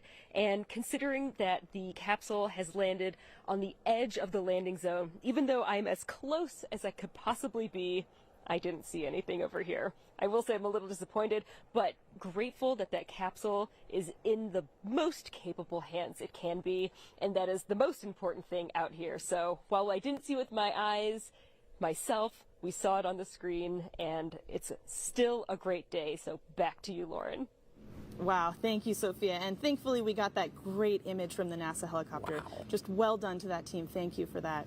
So while we're keeping an eye on ongoing operations to prep for the SRC transport, we have a special message from someone who keeps a close eye on the entire manifest of the space agency's travels around the solar system. Hey, everybody, congratulations to the OSIRIS-REx team. You did it. You designed it, you built it, and you carried out the first mission to collect a sample from an asteroid. And after a 2-year journey, it has touched down at the Utah desert. It brought something extraordinary, the largest asteroid sample ever received on Earth. It's going to help scientists investigate planet formation. It's going to improve our understanding of asteroids that could possibly impact the Earth, and it'll deepen our understanding of the origin of our solar system and its formation. This mission proves that NASA does big things, things that inspire us, things that unite us. Recovery operations, we can confirm that the SRC is not breached. Beyond our reach. And the mission continues with incredible science and analysis going to come. But I want to thank you all for everybody that made this OSIRIS-REx mission possible. It wasn't mission impossible. It was the impossible became possible. Thank you all. And just as a reminder, we are keeping those operational milestones going, so you will continue to hear that throughout the broadcast. Thankfully, the SRC was not breached. Fantastic, fantastic news. All right, as anyone who pays just even a little attention to modern spaceflight knows, there has been more activity above the planet in recent years than ever before in human history. There are probes like OSIRIS-REx moving around the solar system, observatories looking out into deep space, and satellites closely examining the health and future of our own planet. There are also human explorers, and we are so fortunate to have 2 of them with us here today. Joining us now are NASA's astronauts Butch Wilmore and Sunny Williams, scheduled to launch on Boeing's crew flight test aboard Starliner to the International Space Station. Butch and Sunny, thank you for joining us. We are honored to be super here. exciting day. What a thrill. Congratulations. Absolutely historic. How are you feeling? Pretty amazing. It's like, wow, this is what, dreams and imagination is fueled with. This is just amazing. So, it can go from the movies, but this is reality, and we're doing things that people couldn't even believe could happen. It's amazing. Yeah. And also, we've both landed under capsule, under parachutes. There's not much better feeling when that parachute opens, I'm telling you. And it was maybe not equal, obvious. pretty close to exciting and the tense and that parachute opened. Oh, it was thrilling, absolutely thrilling. Yep. Yeah, it's fantastic. Well, that is fantastic. One of the things that I think will be really interesting is this, of course, this site is being considered as one of the candidates for the Boeing Starliner crew flight. Right, and that's actually why we're here. It just worked out in our timing for our training and as we're working on Starliner, that we could come and actually view one of our prime landing sites, which is here at Dugway. And so that's actually what brought us to the area, so we could be here and sharing the experience with you today. And we see this has gone so well, we are ready to land. Recovery operations. That's the place that our flight The recovery team is performing their safety This is a huddle. beautiful place. It's a beautiful day this morning. No wind. I think the capsule just came right down under the chute, and hopefully we'll have a nice soft ride just like this hope capsule so. too. Absolutely. And we just got a call out that the recovery team is performing their safety operations. Everything nominal. So you guys will be coming back, and maybe someday with samples yourself, brought back by humans. Indeed. What do you think about that? Again, we're in that era of going beyond low Earth orbit now with humans, headed back to Moon and potentially one day to Mars with the Artemis program. And it is a thrilling time, as you mentioned earlier. So much taking place within the solar system, the near solar system now, and it's fascinating. Great time to be in human space. Awesome. I think I'd be a little bit nervous to go to an asteroid, so, Wise so woman. I'm super glad the spacecraft did it, and we'll set the pace and show us how to do it. But I think maybe you'll practice a little bit more before we go, because it's a dangerous environment learning about it. So much Sunny and Butch, thank you so much for joining us today. Hopefully you'll stick around for more of the show. Yeah, all right, congratulations, Thank you, guys. everybody out there. Really appreciate it. Thanks, guys. Good luck with your flight. If you've just joined us, this is special live coverage of NASA's OSIRIS-REx asteroid sample return mission. You might be thinking, this doesn't look like a typical NASA facility. And it's not. In fact, it's because of the extraordinary capabilities that we find here, that we find ourselves in the Utah desert in the first place. We're coming to you live from Army's Dugway Proving Ground. We've got a video postcard to share that will give you a better sense of the glorious desert environment all around us. Take a look.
Wow. Absolutely gorgeous. The spaces here are vast, rugged, beautiful. I mean, you got to see a little bit from the NASA helicopter, but that was a close-up and personal look. And look at this. We're in this place that almost looks like Mars, but on Earth, as we're recovering a capsule with the pieces of our universe that will tell us about the early time of our solar system that we can't get anywhere else. And there's the crew out there approaching that beautiful capsule that did the joyful ride from that top of the atmosphere down. 13 minutes of roller coaster riding, and they're getting it safe and ready to start bagging her to come over to the clean room here. Wow. And explain, why do we do a land landing, as opposed to an ocean landing? Right. So many of our crews land in the ocean, as you know from Apollo. But for this one, we need to bring it back to a place where we can contain the contamination.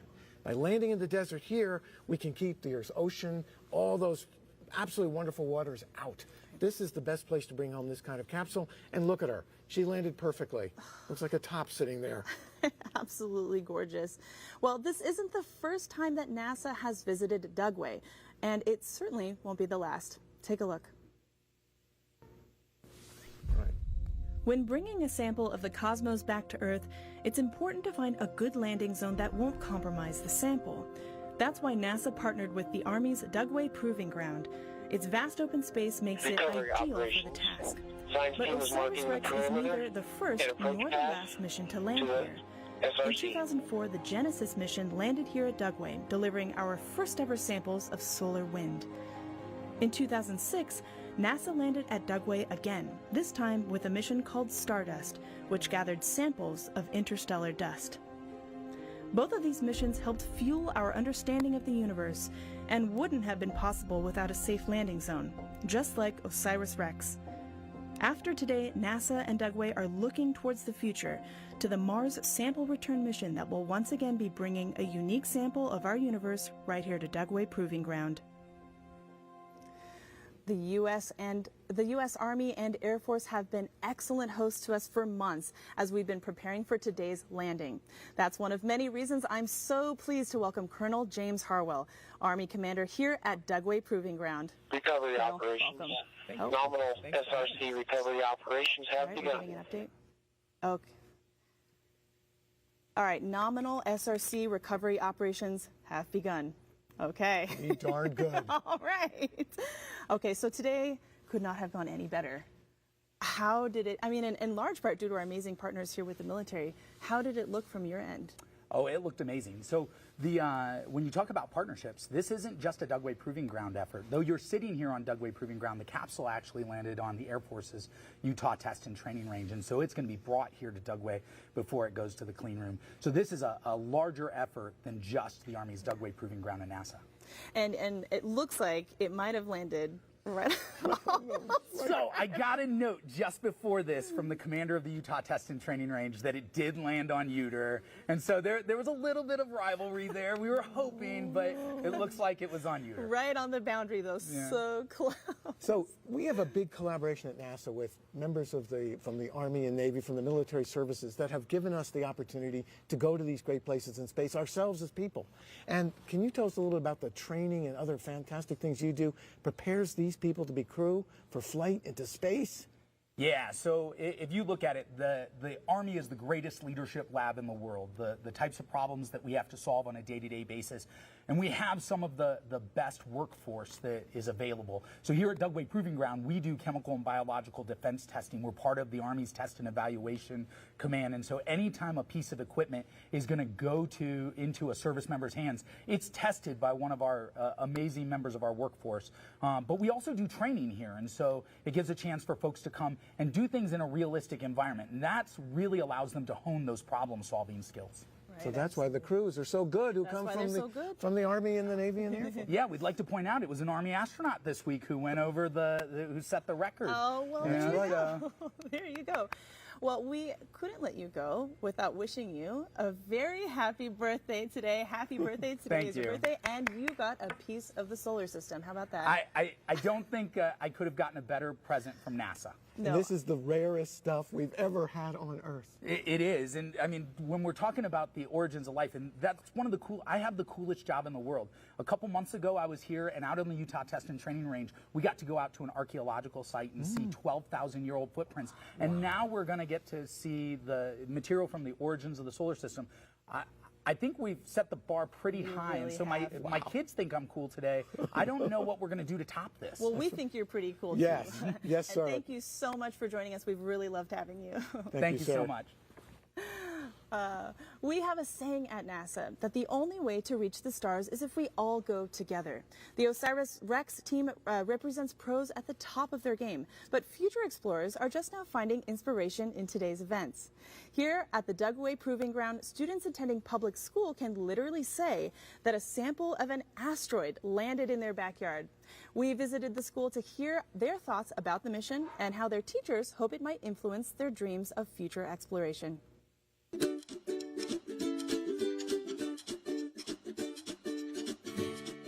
My name is Deborah Rockmore, and I am the librarian here at Dugway Elementary through High School. I love that Dugway is part of this. We have a very strong feeling about Dugway. It's a wonderful base. To have it be a prominent area where this is coming down is really amazing to us. Well, I'm just glad that this little town is getting noticed. It's a big rock that has kind of like holes in it because they've been flying through the sky with fire because it goes really fast. Honestly, I find it really cool because you don't really expect this stuff to happen, in your backyard. But I really wish I could see it, but I don't know. I'm going to try my hardest. I became interested in the mission because I have the NASA app and I get daily updates on photos, and one day I saw a photo that had that Dugway, Utah titled on it, and I was like, I live there. You hear about exciting things all over the world, and it's cool to hear about, but you kind of never think that you'll be, I guess, directly or indirectly involved with it. But to know that it's just happening here within eyesight is pretty cool. Let's go OSIRIS-REx. Go OSIRIS-REx. Let's go OSIRIS-REx. Let's go OSIRIS-REx. Let's go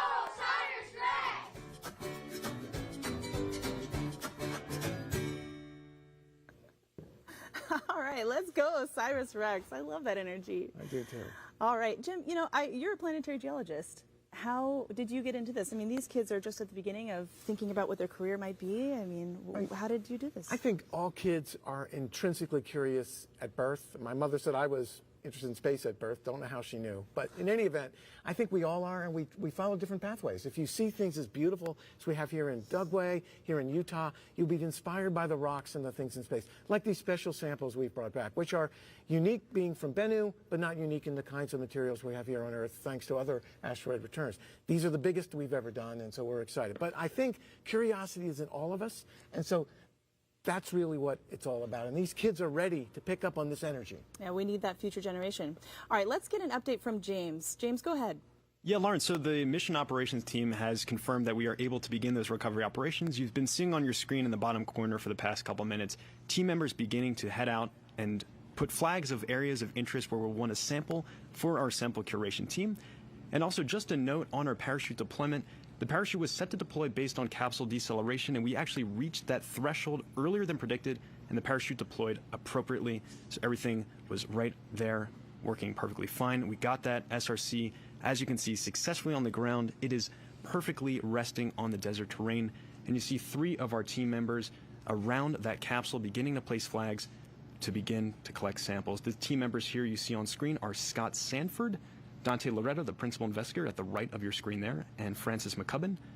These are key curation team members who will help us actually get a lot of these samples of the region there, environmental samples, collected and ready to be passed along to our team at the Johnson Space Center for curation efforts there. This is, again, a very key part of the mission. We want to make sure that there is no contamination of that sample return capsule from any possible atmospheric or environmental conditions out at that landing zone, that landing site. And so we're going to continue these operations and actually begin to scoop up some of the samples. And this will work like a well-oiled machine you'll see in a few moments. Dante, who was just on your screen a few moments ago, is wearing an armband, much like a football quarterback, if you will.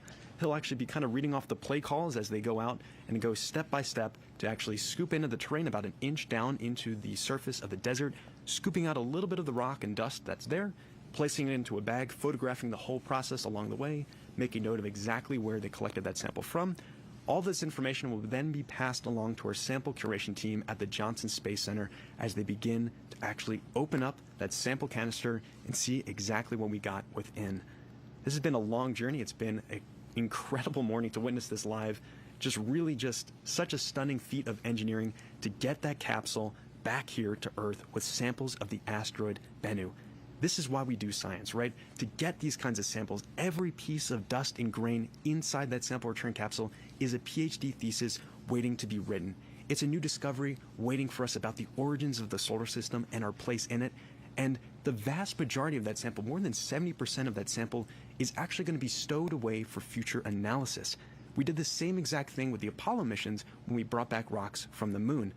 A large quantity of those rocks and dust from the moon our astronauts brought back were stowed away for future generations with the expectation that our technology would continue to improve and improve and improve, and then we'd be able to ask questions that we couldn't even begin to fathom. And now the same thing we'll be doing with the OSIRIS-REx samples that we brought back from the asteroid Bennu. A lot of these will be opened up 50 years from now with scientists who are yet to be born, asking questions we can't even begin to imagine.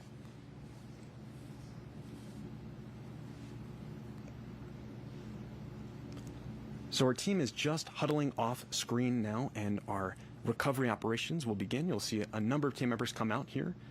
They'll be carrying with them a carrying fixture. It's a large metal fixture that has been perfectly designed to have our SRC resting within. They'll be bringing out a lot of thermal blanketing that will be used to protect our SRC during its flight back to the clean room here. Again, we want to make sure that that SRC is safe from any kind of possible contamination from the atmosphere. So they're going to do an excellent job of actually wrapping this SRC up and getting it prepared to transport to our portable clean room. That actual operation of getting that SRC bagged and stowed and ready to go on our long line operations for the helicopter will be a rather quick operation. As you see some team members from Lockheed Martin, their role is largely finished for today. They were operating a lot of the flight dynamics of that SRC, getting it to the ground, and now they can really just take a step back and relax, catch their breath after all the chaos of the morning. Very exciting moment for all of them, I'm sure, to actually see their creation sitting on the surface of the Utah Test and Training Range. Just massive, massive sigh of relief. So as I mentioned, that actual recovery of the SRC will be a relatively quick process, but A number of our team members, including Dante Loretta, our principal investigator, might remain out on the site where you see that SRC on your screen now. They're going to continue to collect samples. You can see a number of flags placed around. There's some pink flags placed there. There are 4 placed in front of the SRC where the team believes the SRC is potentially dragged along the surface as it came to a rest on the Utah Test and Training Range desert surface. On the back side of that SRC are 4 additional pink flags, and those are our regions for control sampling. We'll actually go and sample all of these regions and compare back to areas we believe the SRC did not contact. You can see additionally, it's a little bit hard to make out with the bright color of the desert, but there are a couple white flags present at the SRC. And these are areas of operation for the team to actually be able to walk up to the SRC with the carrying fixture, place it next to the SRC, and actually begin to bag and stow our sample return capsule for transport to the Dugway clean room. So it's been already just an incredible morning. We're now about an hour past landing of the OSIRIS-REx sample return capsule. Just a few years ago, our spacecraft, our intrepid robotic explorer, was 200 million miles away from us on the other side of the solar system. It successfully captured a sample of the asteroid Bennu, stowed it away, and transported it on the long 1.2 billion mile journey to us here on Earth. We experienced an incredible entry, descent, and landing as this team that you see on screen here, the Lockheed Martin team, a couple hours before our broadcast started, gave the green light, the go command to actually release the sample return capsule containing pieces of the asteroid Bennu. It then floated on its own through the vacuum of space for about 4 hours before coming in contact with the atmosphere over the San Francisco, California Bay Area, traveling at just over 27,000 miles per hour and heating up to over 5,000 degrees Fahrenheit as it encountered the incredible drag forces our Earth's atmosphere presents. We then slowed down under our drogue parachute initially, which kept us stable during our descent down to the Utah Test and Training Range. And then ultimately, at about 20,000 feet off the deck, we gave the command to deploy our main parachute, that orange creamsicle color parachute that has now actually already been stowed away by our team members here at the Utah Test and Training Range. It's been a really wild journey. Very excited to have our SRC on the ground.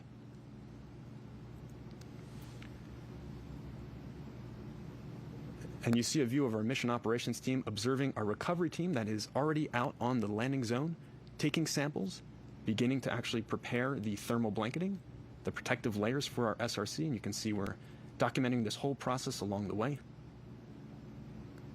And so these operations will continue for the next couple minutes, or as long as it takes to safely store that SRC and prepare it for long line operations to get it to the clean room here. We'll continue to take samples, and I will continue to monitor the situation as we proceed here. But for now, back to you, Lauren and Jim. Thanks, James. And just a reminder to those watching, we are in an extremely remote location. And so if our signal is breaking up, it's because we're out in the middle of nowhere. So we're doing a great job, all things considered. One other thing that I wanted to address really quickly is that parachute ended up deploying really quickly. Did it not, Jim? It did. It deployed high, and this is a smart spacecraft. That sample return capsule detected the acceleration rate, and it decided that it was important to get that parachute out to slow her down so we could make this beautiful, safe landing. And that's the way this magical autonomous spaceflight works these days. We adjust to the dynamics of the environment. Again, hats off to the engineers that built those systems in so we could be home safe doing what you can see on your screen now. With a beautiful landing. All right, Jim, let's actually take some social media questions now. Let's get our first one. All right, at CCSV wants to know, will the sample be quarantined like moon rocks are? Well, in this case, based on a classification of what we call the planetary protection, these samples will not be quarantined in that way. The first moon rocks came back, they were quarantined for a week, out on the carrier and all that kind of good stuff, came back to Houston again very carefully. In this case, we understand the asteroid, the environment, we measured it with OSIRIS-REx, other asteroid samples from our colleagues in Japan, and so we don't have to quarantine them the same way. We do have to protect them though from contamination, and there's all kinds of systems in place by our team to allow us to understand the level of contamination. So what we study in science is the pristine asteroid. That was a great question. Excellent question. Excellent question. Recovery operations. SRC is bagged and secured in the handling fixture. All right, you just heard that the SRC has been bagged, and we are well on our way to getting that to our clean room here at Dugway. Wow, fantastic news. Missions like OSIRIS-REx transform scientific pursuits into engineering challenges. Smart, curious people with pursue answers with creative verve and perseverance. This year, Hollywood also had a story about a crowd of people situated around the touchdown point of an asteroid. And, well, we couldn't help ourselves. We asked the cast of Asteroid City to say a few words.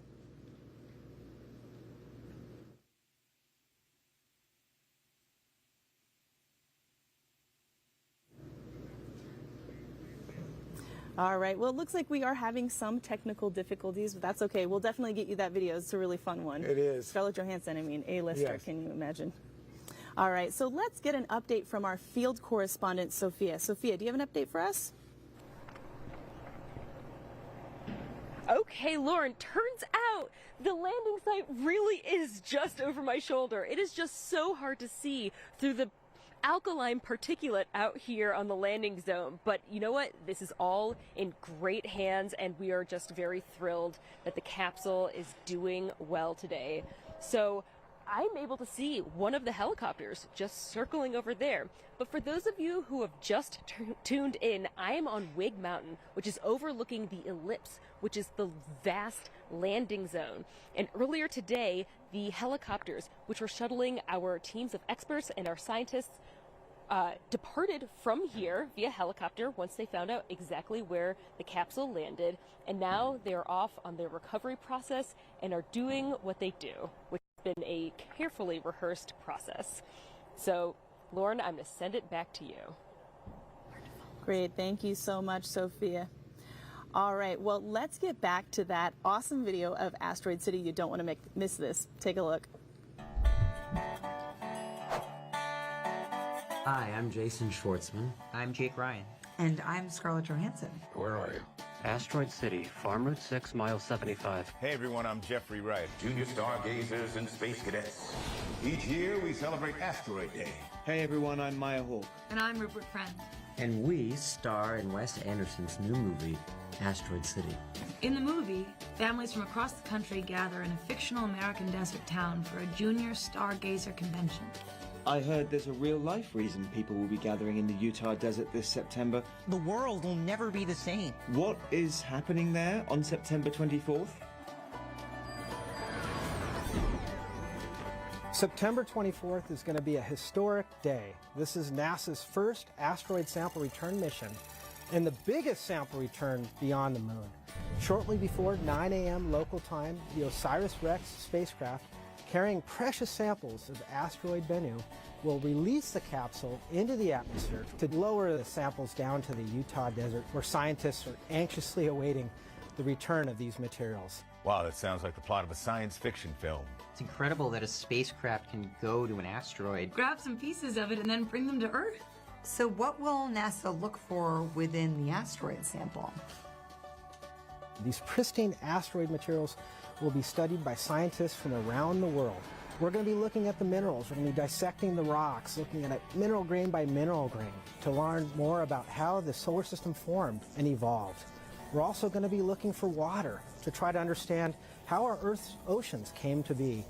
And then finally, we're going to be looking at organic compounds, including some of the basic chemical building blocks of life, to try to understand whether asteroids like Bennu could have delivered the building blocks to Earth, leading to the origin of life on Earth and potentially elsewhere. With the data that we obtained from these materials, we're going to be rewriting the textbooks on solar system formation.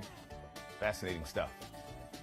But don't fragments of asteroids land on Earth all the time? Why can't we study those pieces instead of a mission to bring this sample to the Earth?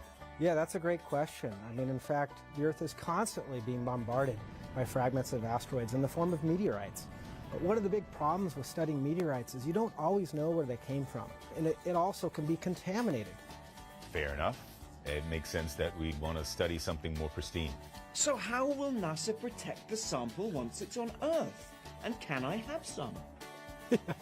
Oh, I wish we could have some of these samples. I wish I could bring one home with me to put on my dresser at home. But the reality is these samples will only be for educational purposes and scientific research. The samples will be transported to the NASA's Johnson Space Center, where they built a special curation facility just for keeping these samples safe and pristine.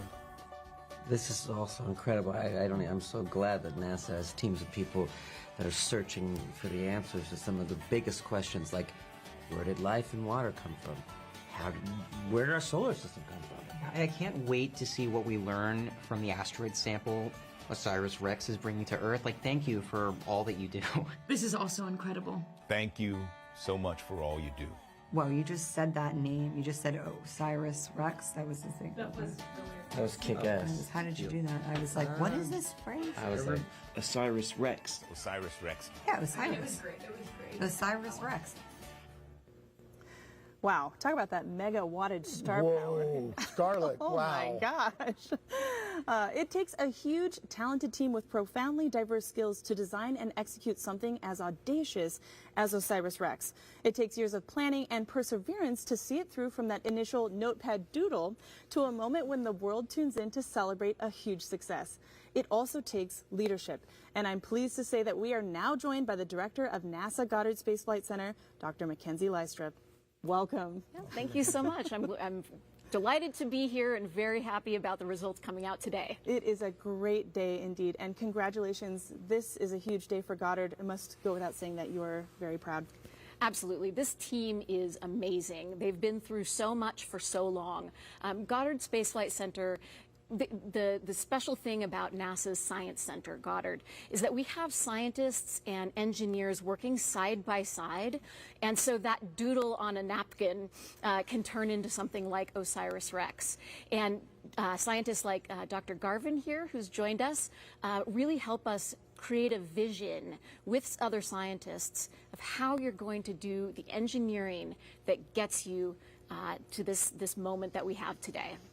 And Mackenzie, we have leadership across all domains on this mission, from system engineering to science to accounting to everything. How did your team in Maryland pull this thing off? Yeah, we have people who have managed multiple parts of missions over the decades.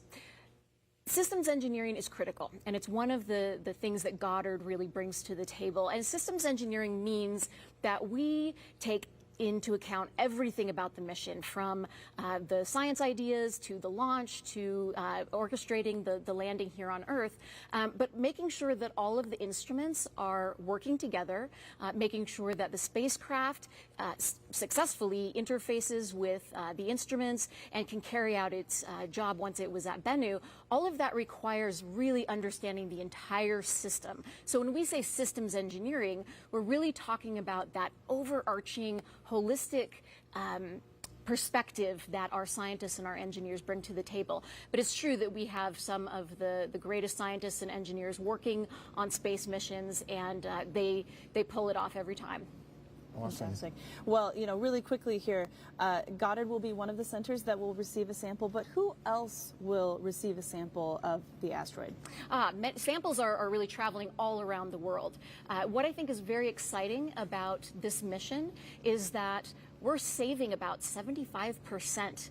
And we're not sending that out yet. We're keeping that in storage for future generations to be able to use more advanced methods and instruments to be able to analyze. So about 25% of that material is going to be headed to scientific organizations all around the globe. Fantastic. Unbelievable. Well, thank you so much for joining us this morning. Yeah, thank you. Thank you so much. Congratulations. Yes. There's a big team of scientists, engineers, and so many others here in Utah working to make OREX a success. It should go without saying, everyone here is mission critical, from bus drivers to planetary geologists, helicopter pilots to logistics experts. With all of the natural excitement about the mission itself, let's stop for a few minutes and highlight those in OSIRIS-REx who made it live and breathe. Take a look.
boy, it's really hard not to get a little emotional when you see all those faces. These are a lot of the people that we've been seeing over the last few days, and they're getting their time in the sun. All right, let's throw it over to James for an operational update. Take it away, James. Yeah, thanks, Lauren. So while we've been kind of waiting for the past couple of minutes here, the team has actually successfully bagged and prepared the sample return capsule for the long line operations. You can see on your screen right now, the SRC is bagged within thermal blanketing, and that metal thing you see on the bottom is the carrying fixture. This will then be actually loaded up into cargo netting and prepared for long line operations. One of our helicopters will take flight, carrying the SRC dangling beneath it. The SRC is going to be stabilized with that cargo netting. There is a gimbal that will keep it stable as we begin the flight to the clean room with our precious cargo on board. You'll notice a couple of tape markers on that SRC as well, the thermal blanketing there. Those are pieces of Kapton tape marking exactly where vents are on that SRC for team members here at the clean room, who will once again do gas and thermal readings once it arrives at the clean room. Just once again making sure team members are safe and secure as we begin to continue those recovery operations, getting the SRC into the clean room. And this is one of the last phases of the process of getting our SRC back and then opening it up, finally seeing that sample canister within and preparing that for shipment tomorrow on a C-17 cargo plane to the Johnson Space Center's sample curation facility. And this was a very quick process. I mean, if you're keeping time at home, this was only maybe about 20 minutes that they took to get out there once they arrived and wrap everything up really quickly once they were given the official confirmation to approach, get everything stored, prepared for those long line operations. This really has become second nature for these team members. They really are able to bag and prepare this SRC, and you'll see still quite a few flags around that area there. Once this SRC is flown away from the region, the landing zone, team members from the curation team will remain on site and continue to take samples of that surrounding area. They also have set up off screen here, you can't see it, but there is a air reading that they're going to be taking actual air samples of the area, atmospheric samples. All of this will be cross-correlated with samples that we actually get back from the asteroid Bennu to make sure that nothing from Earth here at the LZ or beyond got into that sample return capsule. And you can see some of those team members who are going to be taking those samples once again approaching the location. Dante Loretta is front and center with them. He has that armband on, and on his left arm you can see it there as he's carrying his bucket that has all of his tools that he needs to begin collecting these samples. It's a very tight procedure that they have to go through to make sure that they are properly taking these samples. You can see they are photographing the area first, documenting exactly where they are collecting the sample from. They then have a small metal scooper that they'll use to actually dig into the desert surface. It's a bit of a soft surface out there today. As I mentioned, we did have some rain that softened it up, so it should be easy to dig in there, grab a bit of sample, and then they will bag that sample, seal it up, and then send that off to the sample curation team at the Johnson Space Center.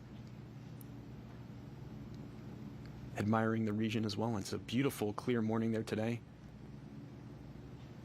We've been rehearsing in a variety of different conditions, including in the middle of the summer where temperatures were over 100 degrees Fahrenheit, much cooler conditions. You can see our team members wearing their UV shirts today. A much chillier morning for them as they are doing these recovery operations.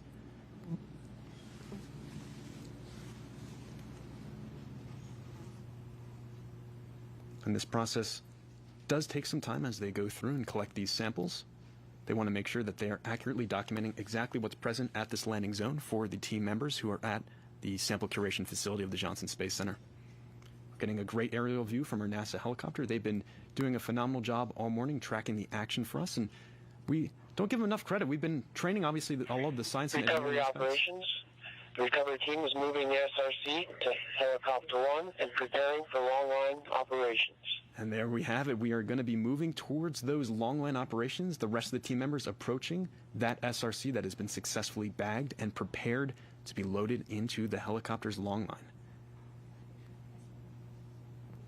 This will be the last time the SRC takes flight. We had a wild flight this morning. You can see two team members lifting that SRC up. It's about 120 pounds total once you have the SRC and the carrying fixture there together. They're going to be walking this over, preparing it for cargo netting, and getting that attached to the long line for helicopter operations. And as I mentioned, this is the last time the SRC is going to be taking flight. It had a harrowing journey this morning coming through the Earth's atmosphere at over 27,000 miles per hour. It is now being carried carefully by a couple team members here. So quite a deceleration from that initial entry, and really just a wonderful final journey for our sample before it is opened up at the clean room and prepared to be shipped to the curation facility at Johnson. And as I mentioned, this view is coming from one of our NASA helicopters. Just like the science and engineering teams have been preparing for this key moment, our NASA helicopter pilots have also been preparing to cover today's events. They're typically down at Kennedy Space Center in Florida, capturing launch coverage from Cape Canaveral. But this past couple months, they've been out here with us at the Utah Test and Training Range, preparing to document today's events, getting incredible footage for us all along the way. You can see those team members have a bit of a hike to carry it to where it is safe operationally.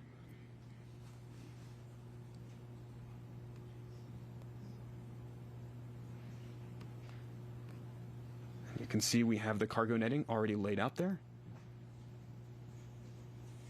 Our representative from Dugway, Jasmine Nakayama, is prepared with that cargo netting. She's going to help the team here get that SRC that has already been successfully bagged up with thermal wrapping into that cargo netting, and you can see the helicopter already there staged and ready to lift off.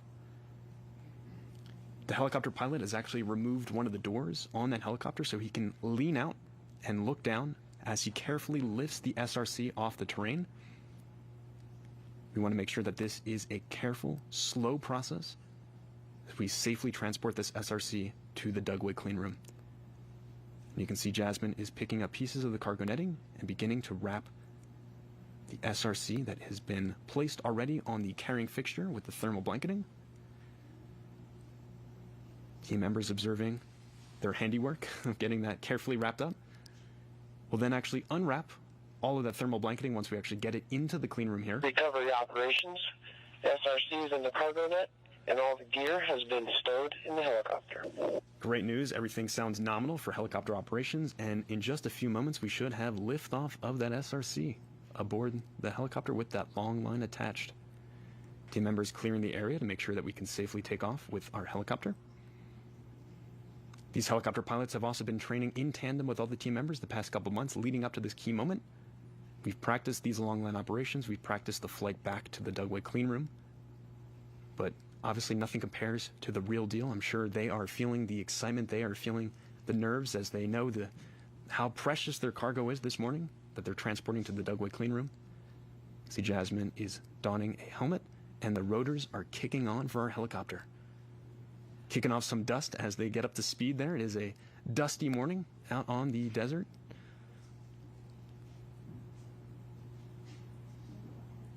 And this will be, once again, a very slow, deliberate operation.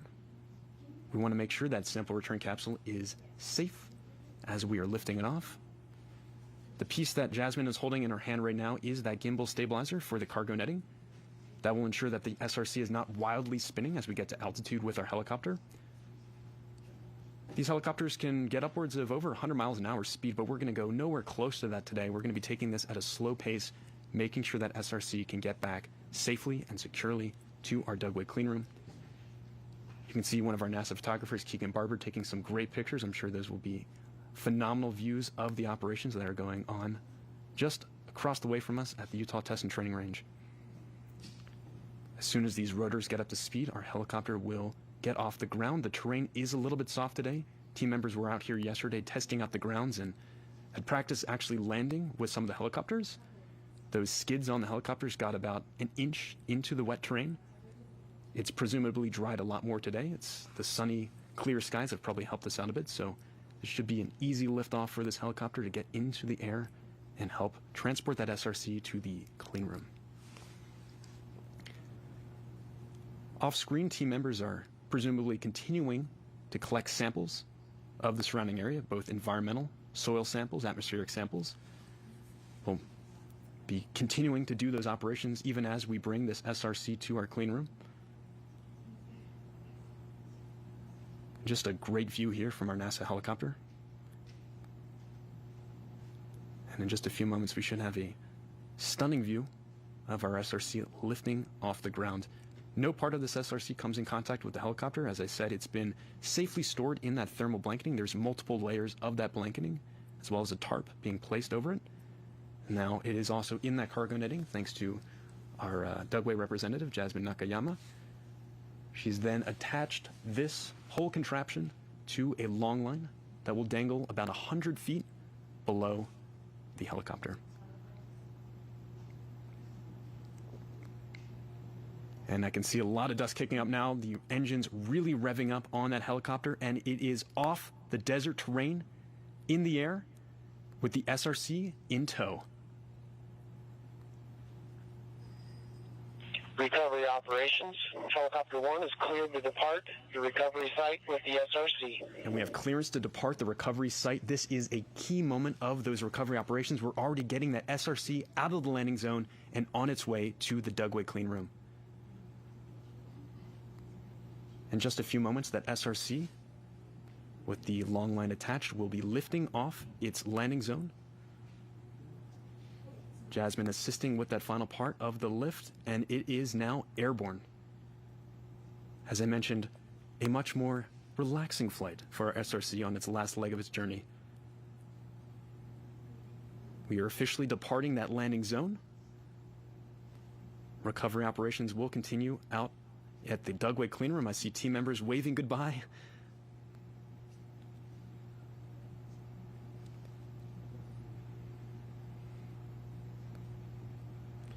And look at that view. This is a stunning view of our helicopter. This is a long journey ahead. As I mentioned, probably about 20 minutes of total flight time. We may lose signal as we head out there a bit, but for now we have a stunning view of our helicopter carrying the SRC below. And you can see that stabilizer is helping to keep that SRC nice and stable below. We'll continue to track this transport to the clean room, but for now, back to you, Lauren and Jim. Wow, check out that epic shot. Check it out. What a ride. Wow. All right. Thanks, James. The science community has serious questions about asteroids like Bennu for a long time. What are they made of? Do they hold any clues about the origins of life on Earth or elsewhere? And what can they tell us about our past and potentially our future? It's all about chemistry, Lauren. It absolutely is. Well, fortunately, Jim, we are joined by somebody who specializes in the kind of chemistry that you'd be hard-pressed to find outside of NASA. Jason Dworkin is the OSIRIS-REx project scientist. Welcome. Welcome, Jason. Thanks for coming. And congratulations. What a historic day. Oh, it's you must be so relieved. Fantastic, yes. Relieved, invigorated, excited, and As we so all much are. work ahead of us. Right. Indeed, indeed. Fun work. Fun oh, work. no. Epic work. Epic work. You must be so excited to dig into the sample yourself. But what makes this sample? You know, we've continued to say this is such an important sample from an asteroid. Why is it scientifically significant? So Bennu is an ancient piece of the early solar system, a leftover component. It's a fragment of what happens when you make planets, and this fragment of rock it contains the ingredients that happen when you make planets, that happens when you make life. Right. So by studying a sample from the leftovers of space, we can study a sample from the leftovers of the formation of the Earth. Look at the chemistry in detail as you can only do on the ground using instruments that are sometimes bigger than a launch pad, let alone the rock and the spacecraft. So we can interrogate the compounds, the minerals in fine detail to understand how they interact with each other and how they could have led to the history of the solar system. And that's forensic science at its best. But I have a question, Jason, because you're an expert in this. So we're going to save some of this sample so that future generations, future techniques, future people not even born can learn from it in the future as we try to look at our place in space. Absolutely. That's one of the parts I find the most exciting and gratifying, is that the work we do here will be available for scientists perhaps watching now, perhaps not yet born. They can make choices and come up with their own hypotheses, their own ideas, their own new techniques to look at the sample in new and exciting ways, just as we have for the Apollo samples. A woman in my laboratory studied Apollo 16 and 17 samples that were collected before she was born, using techniques that were not invented in the 1970s to then answer questions that were thought of but couldn't be answered. That's and so incredible. Since you mentioned forensics, we also have equipped future generations with the information to follow the chain of evidence from the construction of the spacecraft all the way to the collection now and then the distribution. Awesome, Jason. Wow, that is so cool. Thank you. Well, thank you so much for joining us. Pleasure. Thank you. Thanks, Jason. Good luck. Careful handling of this asteroid sample is all about getting the most out of the huge effort to visit the object in the first place. Mission planners considered many destinations but settled on Bennu. Let's learn more about why. OSIRIS-REx was designed to retrieve a sample from asteroid Bennu and return it to Earth. So, of the more than 1 million known asteroids in our solar system, why Bennu? First, as a near-Earth asteroid, Bennu is easy to reach. It takes about 14 months to orbit the Sun and comes close to Earth once every 6 years. To get there, OSIRIS-REx was launched in 2016 on an Atlas V rocket with a single booster and a Centaur upper stage. It also got a big assist from Earth's gravity in 2017, allowing it to match Bennu's orbital tilt. The second reason that Bennu was chosen was its size and spin rate. Bennu measures about half a kilometer in diameter and rotates on its axis once every 4.3 hours, which is actually pretty slow compared to many smaller asteroids. This allowed OSIRIS-REx to map Bennu's surface up close, and to match its velocity, briefly touch down, and collect a sample. Before OSIRIS-REx arrived, scientists thought that Bennu's slow rotation meant a low risk of flinging away most of its sampleable material. But shortly after arrival, Bennu was caught on camera ejecting hundreds of pebbles. It turns out that Bennu regularly sheds small particles, but it still had plenty of loose material left on its surface for sample collection. The third reason for choosing Bennu was its composition. We don't know what ingredients were present during the formation of life on Earth, but primitive asteroids like Bennu serve as time capsules, preserving material from the dawn of the solar system. Spectrometers on OSIRIS-REx confirm that Bennu is rich in carbon-based molecules, including organics that are the stuff of life. When the Bennu sample is analyzed, it will help scientists to better understand the formation of the solar system and our own origins. So why this particular asteroid? Proximity to Earth, the right size and spin, and a carbon-rich composition. That is why we chose Bennu.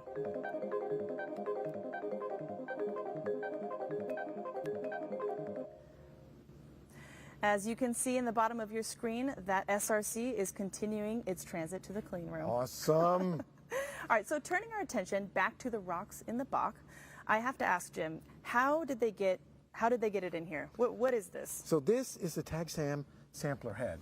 It's about 1 foot long. It looks like an old Chevy carburetor, but inside is something much more precious. Inside, maybe 250 or more grams of that primitive material from the asteroid. And it has all the gear on it, including samplers on the bottom, little pads to grab sample, as well as the stuff inside that contains the bigger pebbles and all the dust. It even has witness plates that we use to do that contamination control that Jason was talking about. This is the box. Mm-hmm. This is the big deal right here. And you know, the material went into this box. We've actually got some of what's called simulant here, and this is obviously not the actual sample from Bennu, but it is a good approximation. Is that right, Jim? That's right. And so what we discovered on this amazing mission was the material properties and the microgravity of asteroid Bennu didn't behave like we totally expected. They behaved like an almost cohesionless fluid. And so while I pour this here and they fall pretty naturally, and this is about the amount of stuff we expect to find inside this sampler head, they flowed more like water on Earth than we expected there on the asteroid. This is new physics. We didn't know that was going to happen. And these rubble pile asteroids are teaching us something at every step. In fact, some of these bits, which are simulants here, may behave more like little balls of styrofoam than the kind of rocks we have here. So we're going to learn new stuff by just doing basic characterization of the goodies inside this sampler head. And one thing I think is so cool is that, you know, on Earth it poured directly into these other beaker here, but as you said, it acted almost more like fluid. Exactly. We actually, when we took this sampler head on the TAGSAM, we pushed it into the asteroid, gave it a poke, let loose the gas and let the stuff flow. We actually penetrated 50 centimeters. That's more than almost 2 feet. So we went deep into the asteroid, fired our thrusters, and backed away with the sample intact in this sampler head. That was cool. We didn't expect that. We expected contact, 5 seconds later, grab the good stuff and come home. Right. So dynamic interactions, learning about how these objects work. As you heard from Lori Glaze, this is how we get to understand the worlds that we need for planetary security. And I've even heard this described as a ball pit. That's how loose the material was when they approached Bennu. Exactly. If we had kept going, and we didn't have that smart spacecraft, all that great engineering, we could have engulfed ourselves in this rubble That would've pile been of bad. stuff. Not good. But no crap happened, and we're on the way home, and we have a sample that's coming here to the clean room right here a mile away. All right, fantastic. Well, now that the team is bringing the SRC back to the clean room here in Utah, what can we expect? So the next step is really important. We'll wheel that special apparatus that's carrying sample return canister with this thing inside it right to the clean room, bring it in, take off the elements of the aeroshell. That's the thermal protection system in the back shell. We'll take those off and set up the plumbing to get the nitrogen purge on this particular sampler head. That's critical. All right, that's next. All right, let's get an update from our gal in the field. Take it away, Sophia. All right, let's put these puppies down. Lauren, things are much quieter over here now. But for those of you who are just tuning in, this is where the helicopters departed that were carrying our teams of experts that are now having been through a large part of the recovery process today. But really, that's all I have for your updates here from Wig Mountain, overlooking that vast landing zone. But if you do see, we are miles away from the live broadcast hangar, and it took me 30 minutes to get that 12.5 miles, and that gives you an idea of how long it takes to traverse this tough terrain, which is also why the recovery teams chose to use helicopters to get that capsule safely to the clean room. I luckily had a chance to talk to the pilots of those helicopters just the other day, so let's take a look. The OSIRIS-REx sample return capsule just endured a lengthy 3.8 billion mile journey. But the adventure doesn't end once it touches down. The landing zone itself is so large and the terrain so difficult to navigate that the recovery team delivers the capsule to the clean room by helicopter. Joe's going to be the man hauling the capsule out on the long line. And then Ryan McDonald is another member, and he will be hauling scientists along with myself, the rest of the capture team. So Ben, can you tell me about the actual procedure of taking the capsule on the long line? It's a 100-foot long synthetic line. It's got an electrical cord with it. That will hook on the belly of the helicopter. There you go, point it out. Right here. Yep, that's the hook that the line will go on. The pilot will lower this hook down to pick up the capsule. They'll fly it back to the clean room, lower it down, and when he lowers it down, he'll hit a little button on his collective. It'll release that hook, and he'll fly away with the long line. This is not a normal ride. Can you show us how you fly this for this particular mission? Yeah, so in this helicopter, when we're doing vertical reference, that's what you call it when you have a line on. Now to see the end of the line, I'll be leaning out like this. It's an awkward position, and kind of lean out and look back because my hook's going to be right down in the middle of the helicopter. It will be this button. This button here is the remote hook, and that will keep the line on the belly, but it'll open that little green remote hook when you push it forward. The experience of these pilots is all a part of preserving this pristine sample of ancient solar system material. And we all cannot wait to see what chemical compounds the capsule holds. We're now joined by Robert Lightfoot from Lockheed Martin Space, representing the team that built and flew the OSIRIS-REx spacecraft for NASA. Robert, welcome. Well, thanks for having me. What a great day. Pretty exciting. Hey, Robert, thank you. Pretty exciting. So this spacecraft has many firsts and some unique tech as well. Can you tell us more about some of the new technologies that were integrated into OSIRIS-REx? Yeah, you know, there's three that come to mind for me. The first is obviously the touch and go sample collector, where we had to come up with what we called the pogo stick. How we're going to hit the asteroid and collect the sample. So that was the first thing. The other thing, we had a natural feature terrain activity that we did that was really associated with was kind of a backup for guidance and navigation, but we ended up needing it because when we got to the asteroid, you remember there were very large boulders we didn't expect to see that we had to fly through. And then finally, probably the most unsung part was our digital twin. We created a digital twin for the spacecraft, which, if you remember, this was right in the middle of COVID. Right. And so being able to do the sample and use the digital twin to do all the practicing before we took the sample was probably those are the three things that come to mind for me. And Robert, you mentioned the TAGSAM, that critical pogo stick, and we heard that it all began with a red cup and some conversations with napkins and things. Can you tell us about that? That's exactly what happened. It was somebody doing it was a solo cup and some kind of activity that we did there.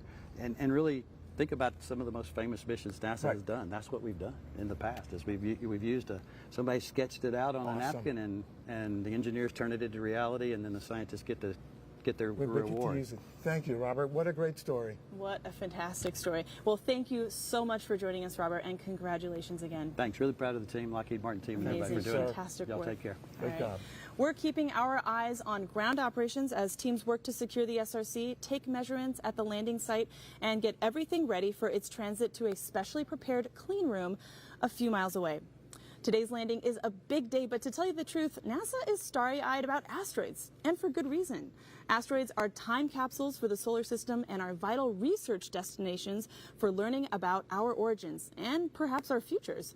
While today's events focus on returning bits of the asteroid Bennu, that's not the only asteroid in NASA's plans. Let's take a look at a glittering list of other places we're en route to visit. 1 year ago, on September 26, 2022, NASA's DART mission navigated to the small asteroid Dimorphos and deliberately crashed into it. Dimorphos is a tiny moon orbiting the asteroid Didymos, which is just a bit larger than Bennu and composed of stony material. The DART impact shortened Dimorphos's orbital period by 33 minutes, making it the first full-scale demonstration of asteroid deflection technology. This summer, while the Bennu samples were approaching Earth, technicians in Titusville, Florida were preparing the Psyche spacecraft to visit an asteroid of a different type.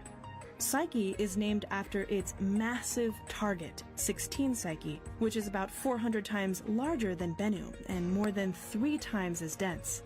The Psyche spacecraft will visit an asteroid that may consist of a significant amount of nickel-iron metal mixed with rock.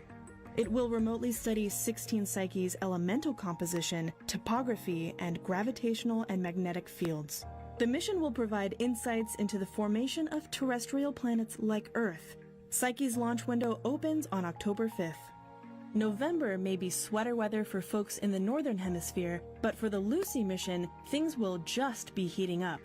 On November 1st, Lucy will train its cameras on the main belt asteroid Dinkinesh.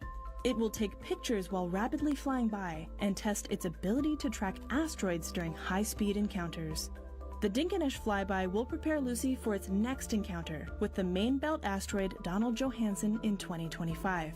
In 2027, Lucy will begin its long trip through the Jupiter Trojans, 2 swarms of primitive asteroids trapped in Jupiter's orbit that are thought to be the fossils of planet formation. As the weather starts to cool down, hold on to your hats. It's going to be an asteroid autumn to remember. A lot of work obviously went into getting this special delivery to Earth, but our pursuit for scientific answers is just beginning. Joining us now is Danny Glavin, co-investigator on the OSIRIS-REx mission. Danny, welcome. Thank you. Great to have you, Danny. It's great to have you. We got samples. We got them. It's incredible. You know, so Danny, as somebody who looks for the building blocks of life in extraterrestrial materials, what are you expecting to find in the Bennu sample? Yeah, so I mean, we're definitely looking for the building blocks of life, and we've been studying meteorites that we think look like Bennu. And so I'd fully expect to find amino acids, the building blocks of proteins, sugars, and energy source for life. Nucleobases, right? Parts of the genetic code. So we'll see what Bennu tells us. One thing I've learned from this mission is so many surprises. Sample analysis probably won't be an exception. We're going to be surprised. So Danny, I want to talk to you about some of the new techniques you're going to use, but I'm going to introduce a guest we have. This little guest here is actually a meteorite from Mars, and you've looked at those. Yeah. This is a new one. We know it's from Mars because measurements from Viking and Curiosity tells us that. But it's, you know, it's taking the ride from Mars here that Mother Nature gave it. So can you kind of talk about the techniques you'll use on those primitive materials that we have on the samples from Bennu versus those you use on these meteorites like from Mars? Yeah, actually, you know, they're going to be some of the same techniques. We've studied Mars meteorites. Of course, one of the challenges with all meteorites is they get contaminated when they get around. You're looking for the building of blocks of life, and you know, the contamination really makes it hard to tease out what formed in space. That's why this is so special, these Bennu samples. Pristine materials, right? We're going to be able to trust the organic results from these samples. I just can't tell you how excited I am. Well, so our Martian gives us the training to know that, to be ready for what you have on Bennu, and to get ready for Mars sample return when we conduct that. Absolutely. I mean, we've been practicing on meteorites to get ready for Bennu, and we are ready. They're ready. We're ready. Let's go. Let's go. And how exciting, a piece of Mars. Touching Mars? Oh my God. You'll be touching Bennu. Well, not with my fingers. That's right. Recovery All right, Danny. operations. You got an Helicopter update? 1 is approaching the clean room facility with the SRC.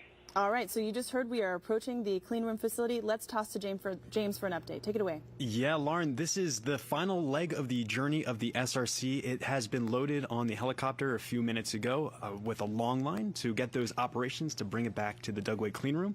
And in just a few moments, we'll have a nice view from just outside us here as it comes back over. And I can see actually right now we have a view of that helicopter with the SRC attached below coming into view over the Dugway clean room. You can see this wonderful final view. And because we were able to transport it this way, this was determined the most efficient way to actually get this SRC to the clean room.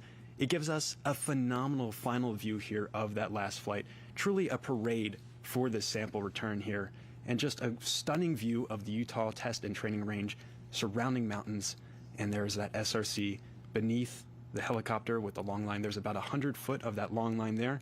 You heard from one of our helicopter pilots earlier that they do this very carefully. They hang out the window of that plane, or the helicopter rather, to determine the safety of that SRC, making sure that they are continuing to travel properly with this SRC to the clean room.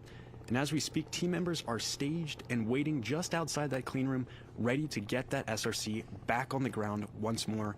There are team members already in the clean room, gowned up. They've been waiting there all morning. They know what they need to do for this next step to get that SRC in.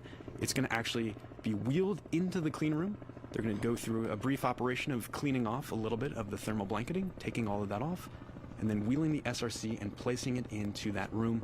They're going to remove the heat shield and the back shell of the SRC and actually get the sample canister out. And you just heard from Jim a few moments ago, the most important next step here is getting that sample canister on a nitrogen purge. And we'll remind you again, that is to keep the sample within pristine, uncontaminated from the atmospheric particles that surround us, getting that sample nice and on that nitrogen purge. Just a great view. You can see it hanging beneath our helicopter there, not spinning at all because of that gimbal that is keeping it stable. Low winds today. And that SRC is bagged in thermal blanketing inside that cargo netting. And in just a few moments, it's going to be lowered down to team members outside the clean room. The first team members to actually approach this SRC once it lands will be wearing personal protective equipment and gas masks once again. They're going to do another safety assessment of that SRC, approaching with those PPE to take gas measurements to make sure that the batteries did not heat up and outgas at all during this short flight. And then once they give the green light, there will be a brief team huddle. And then the next step of the recovery operations will continue.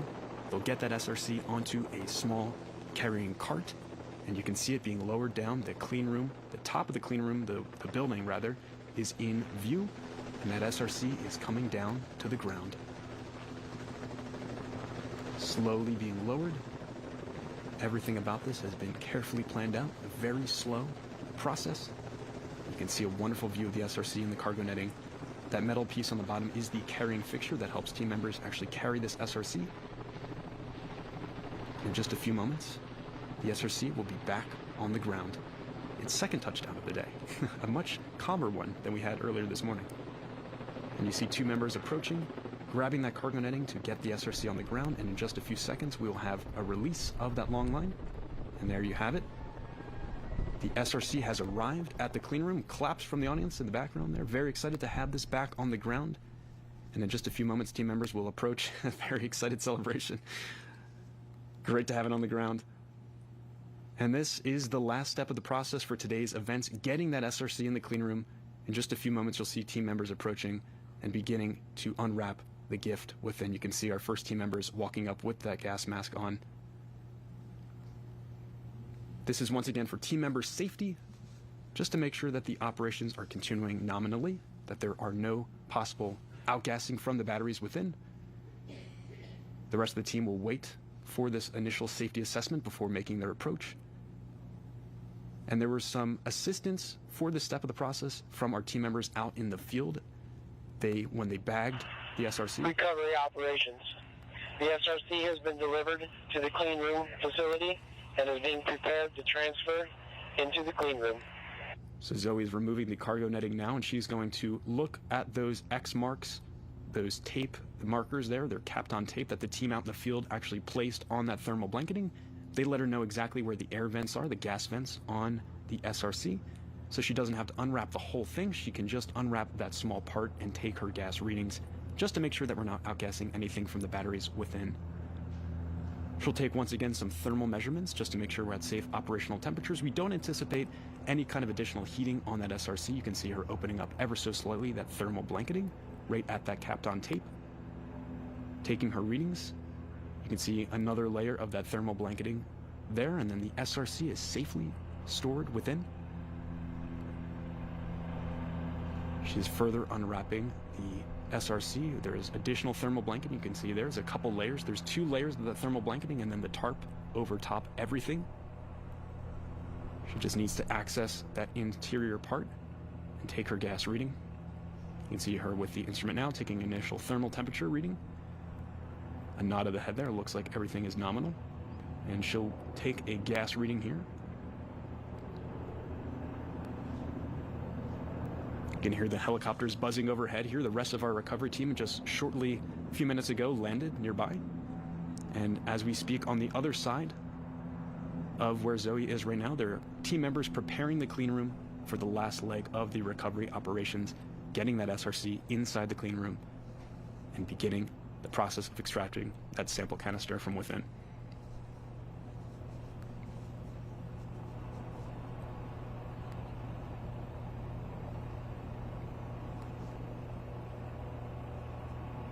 Zoe continues to assess the situation here for safety. She is beckoning for her team to come over. It seems like it is safe for the recovery operations to continue, and 2 more team members will be joining her to assist with this next step of the operation.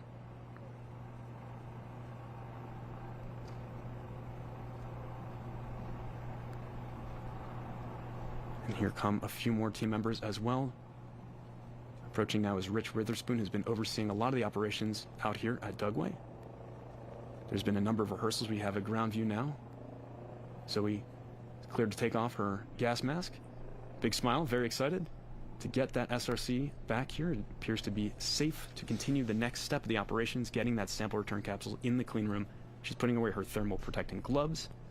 The rest of the team is there, ready to begin actually getting the SRC unwrapped and onto a small cart that will be rolled over in just a few seconds.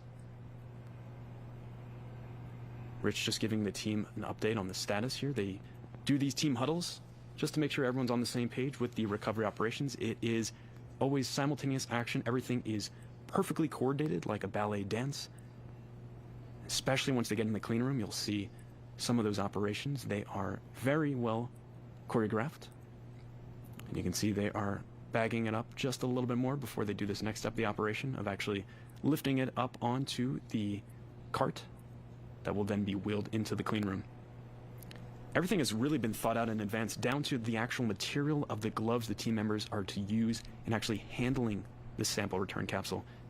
Nylon 6 is a polymer which is very similar to a protein, and so when nylon gets wet, hydrolyzes, it breaks up and releases a compound called epsilon aminocaproic acid that can be seen in some meteorites.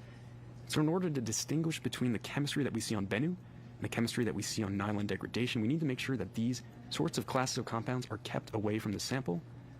So nylon gloves are not to be used. The gloves you see the team members wearing are made out of nitrile, which is safe to be used. And you can see 2 of our team members carrying that sample return capsule over to our clean room, our camera crew following behind, documenting this whole process.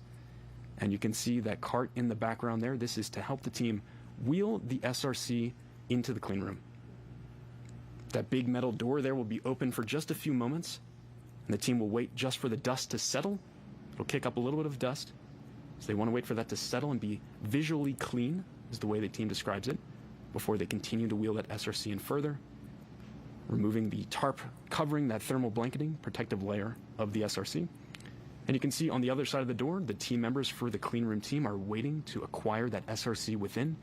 And one big lift, all 4 members really digging down underneath there, getting that SRC up onto that fixture. A bit of a heavy lift, you can see.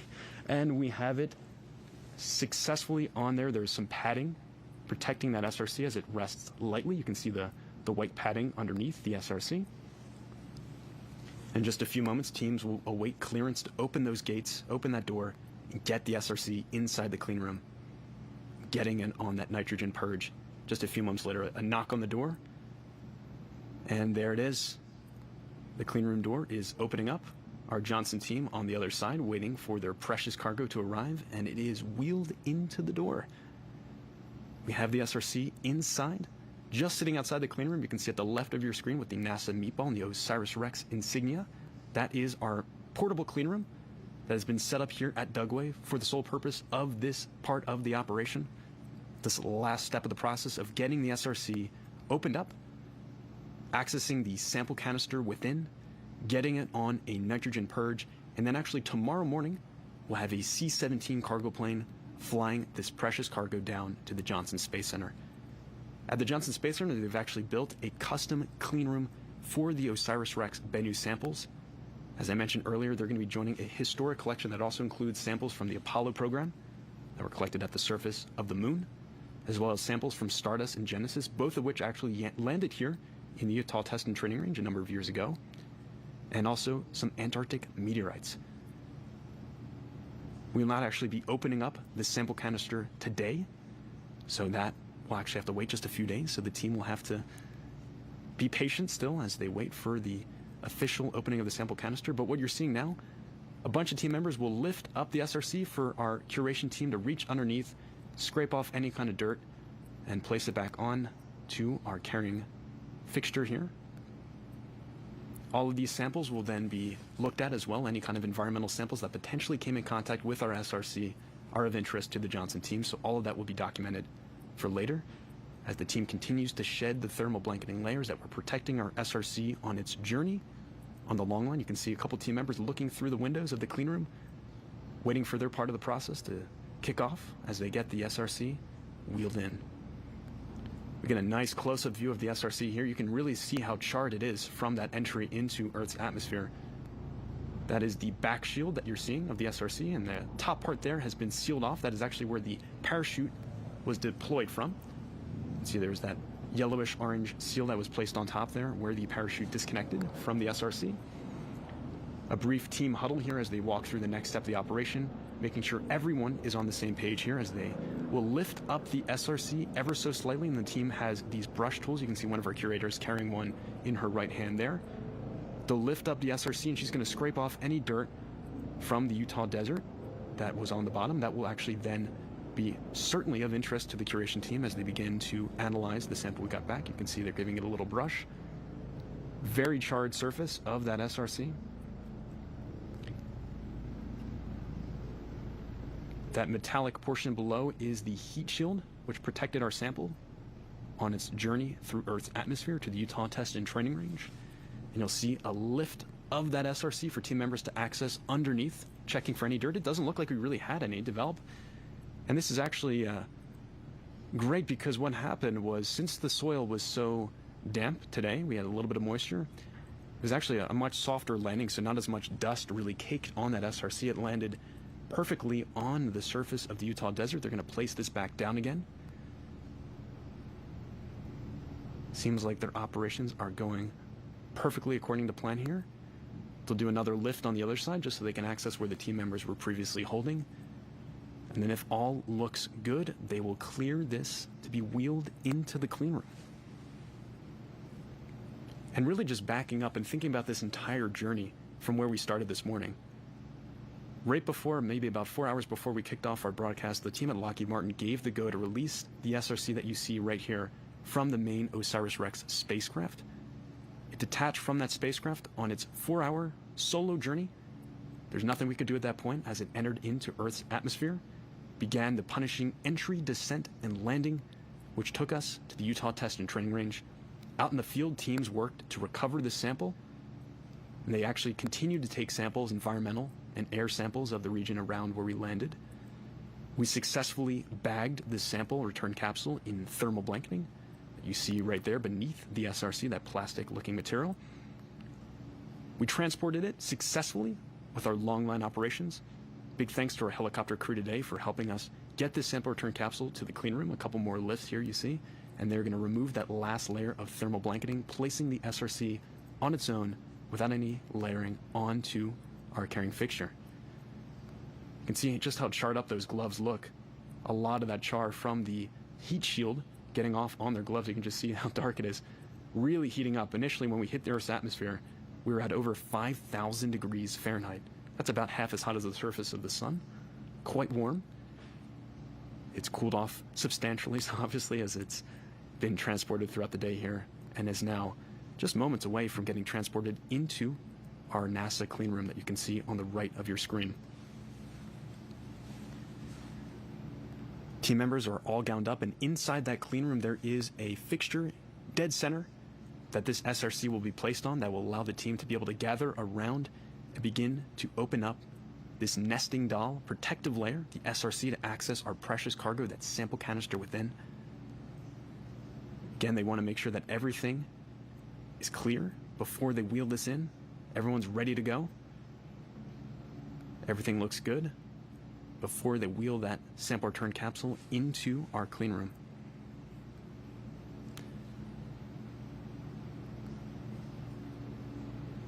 Just truly an incredible day, and the science that's within these samples is truly hard to fathom right now, just how influential this science is going to be.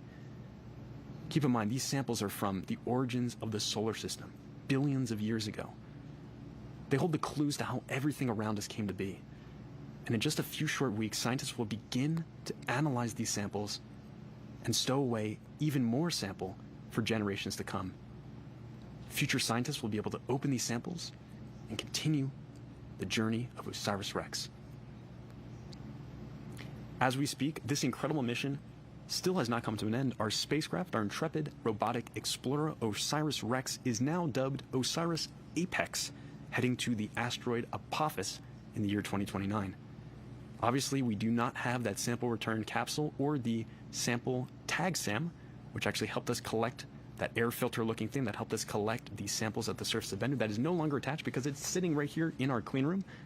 But the mission will continue. The team will map the asteroid Apophis in great detail, similar to what we did with Bennu, descending down to the surface, firing its thrusters, kicking up a sample. And as we speak, the sample that it got from Bennu back in 2020 is just moments away from being wheeled into the clean room. The team doing one more sweep, cleaning off those wheels that came in contact with the pavement outside, just before getting this SRC wheeled over into the clean room. Just truly an incredible journey of this mission. 3.86 billion miles total to Bennu and back with this sample. And now it's just a few feet away from our clean room. You can see on your screen too some of the gas coverings to those vent covers that were placed out in the field that prevented any kind of contaminants from getting into the SRC. And as I mentioned before, that SRC is a nesting doll of sorts, very protective, and within there's a complex network of tubing, labyrinth-like tubing, preventing any kind of contaminants from getting into the sample. But the team still wants to get that sample canister on a nitrogen purge. That will ensure that it will stay clean, pristine from any possible atmospheric contamination. It's going to stay on that nitrogen purge all the way through its trip down to Johnson Space Center, where ultimately it will be opened at their curation facility. You can see in the bottom left of your screen our team members inside the clean room, all gowned up, and right at the bottom there, that kind of goldish bronze looking fixture is where this SRC is going to be placed for the next step of the operations. This, as everything has been, is a very careful process, choreographed every step of the way. Team wants to ensure that everything is cleared before they wheel that in We are just moments away from that wheel of the SRC into our portable clean room. You can see in the background in the pink shirt, Jason Dworkin observing. He is one of our astrobiologists from NASA Goddard. He will be looking at these samples along with hundreds of scientists from around the world, helping us better understand the origins of our solar system.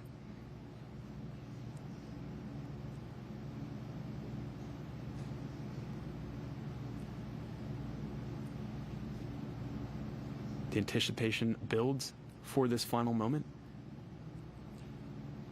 A massive sigh of relief at this part of the way, because we have that SRC now not only on the ground but just inches away from our clean room. The team looking inside there just to ensure everything is good to go. Get a great shot of that NASA meatball and the OSIRIS-REx logo on the doors of the clean room.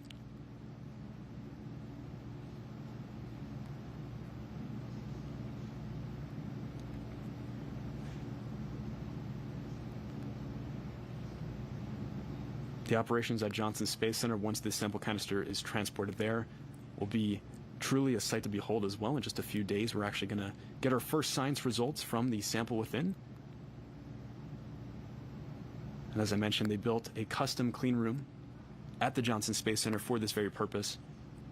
The team that you see on screen here has been rehearsing at that clean room, preparing for the big event of actually getting that sample opened up and beginning to parse it out and ship it to labs around the world, stowing a lot of it for future generations. Truly an incredible amount of science that we can't even begin to imagine is trapped within those rocks. And I personally am very excited to see exactly how much sample we got back. The original mission requirement was a mere 60 grams. We had an explosive tag event at Asteroid Bennu back in 2020, excavating over 6 tons of material when we contacted the surface and stowed potentially 250 grams of sample within that tag SAM device, that air filter that Jim was just showing a few moments ago.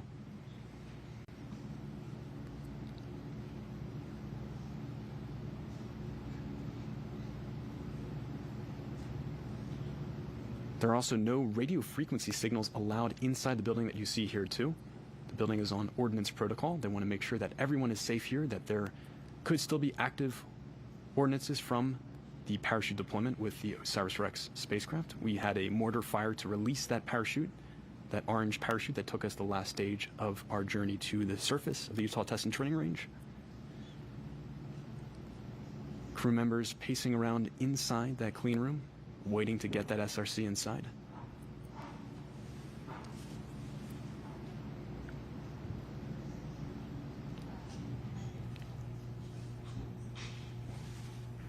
And so when they actually open up the SRC, removing that back shell, the sample canister, they will attach a couple tripod-looking legs to it, these small legs that will allow them to flip it over onto a table nearby. You can see that metal table in the back of the clean room. And at that point, they're going to put it on a nitrogen purge. You can see they're moving that fixture a little bit closer to the door because they're just going to lift that SRC off of the carrying fixture and place it onto the clean room's fixture. It's a quick little transfer, very quick opening of the doors. In just a second here, you can see our team members moving that a little bit closer. The doors are now open. We are entering into the clean room, and that SRC is about to be moved off onto our clean room fixture. Our clean room team members carrying that SRC in, and these doors will be slammed shut just as soon as we can get that SRC fixture out, and there we go. It is in the clean room. The SRC from the desert of Utah, earlier this morning arriving, has been successfully delivered to the Dugway portable clean room. And you can just see just how charred that SRC back shell and heat shield are. A great close-up angle here. You can really see our prized sample return capsule at long last in the clean room. It's hard to fathom that just a couple years ago, this sample return capsule that you see here was over 200 million miles away from us on the other side of the solar system.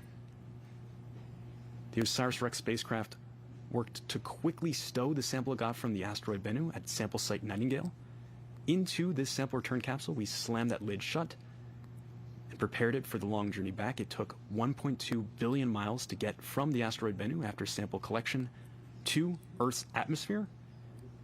We entered in 82 miles off the surface of San Francisco, went through the punishing entry, descent, and landing, landed in the desert, and now here we have it, the sample return capsule in our clean room. The team's going to move this a little bit over to the center of the room so they can all gather around and begin the process of removing that back shell and then ultimately getting the heat shield off as well.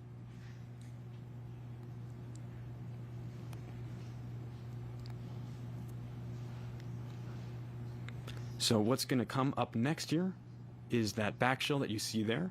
The team will remove that, get the sample canister that is within. It's a complex network of tubing to get to that sample canister, and this is also, like I mentioned, a nesting doll of sorts protecting our sample within. They're going to get that sample canister out. They're going to get it on a nitrogen purge. That is our safe point. That is what we're looking to get to today. As soon as we're there, operations for the day will effectively be completed.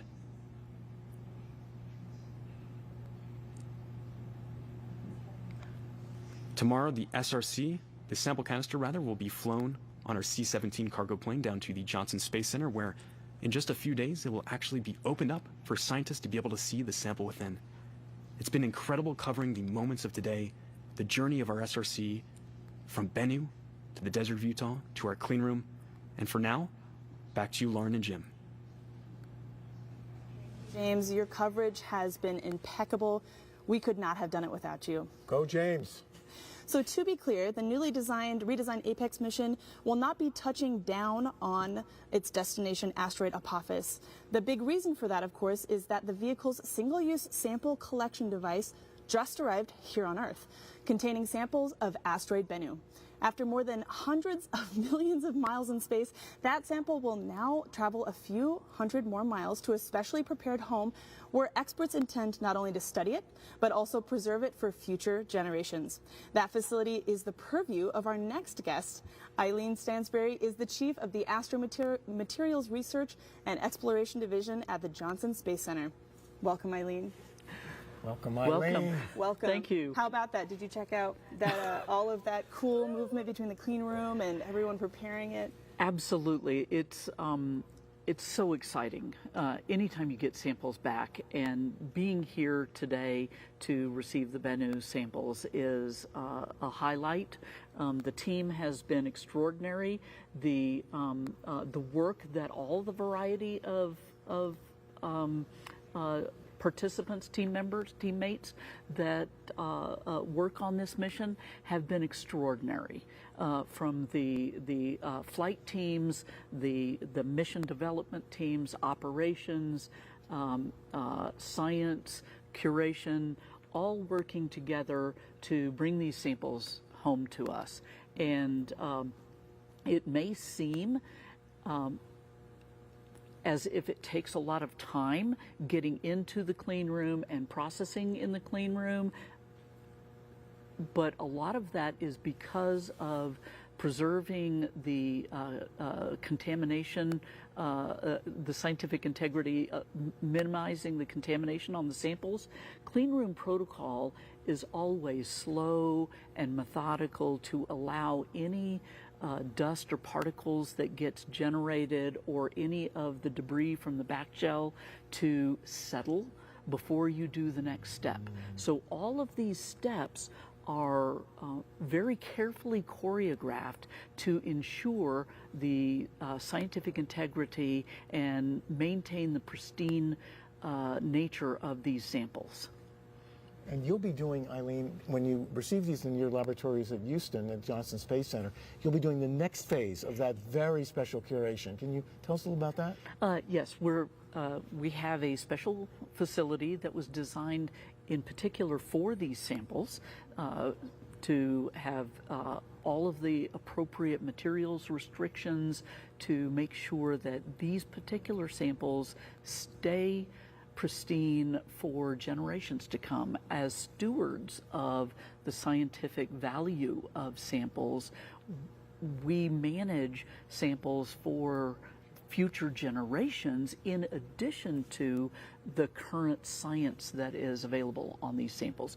So the first thing that we will do is bring them into one particular clean room, let it settle, and we will transfer the sample canister from one level of cleanliness progressively to next level of cleanliness to ultimately a continuously purged nitrogen glove box.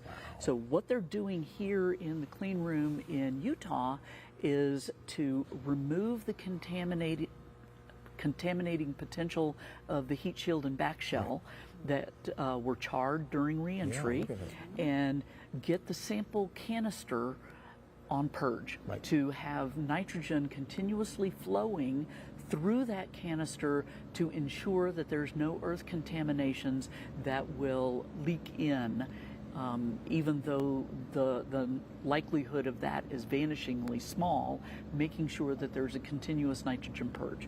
So that nitrogen purge will stay on the sample canister until it gets into the nitrogen glove box in Houston, where we will start deintegrating the sample canister to get to the precious cargo inside. Which are inside the sample head, which has... Yes. Right, okay. Great. But there is the possibility of some samples being within the sample return capsule, this capsule here, because the Tag SAM event worked more well than we had anticipated.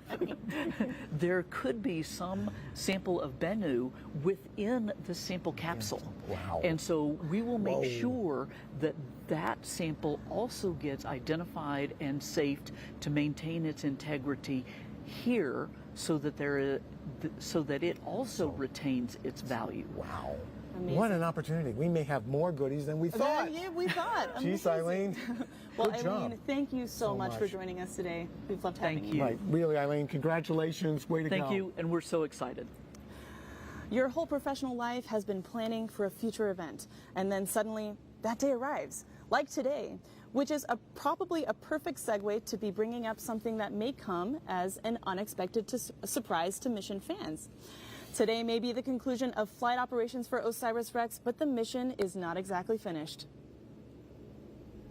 After ground teams retrieve the capsule, the Bennu samples will be taken to NASA's Johnson Space Center in Houston, Texas. The sample canister will be opened in the Astro Materials Acquisition and Curation Facility, and the samples will be curated, distributed, and studied for decades to come. Having delivered its cargo, the OSIRIS-REx spacecraft will depart Earth, but its journey will not quite be finished. In a daring encore, the renamed OSIRIS-APEX will enter an elliptical orbit of the Sun, repeatedly passing within the orbit of Venus and pushing the limits of its thermal design. Beginning in 2029, it will chase down and investigate Apophis, a 1,200-foot stony asteroid destined to make an exceptionally close flyby of Earth. After 13 years in deep space, at the start of a new decade, alone on a new world, the journey will continue.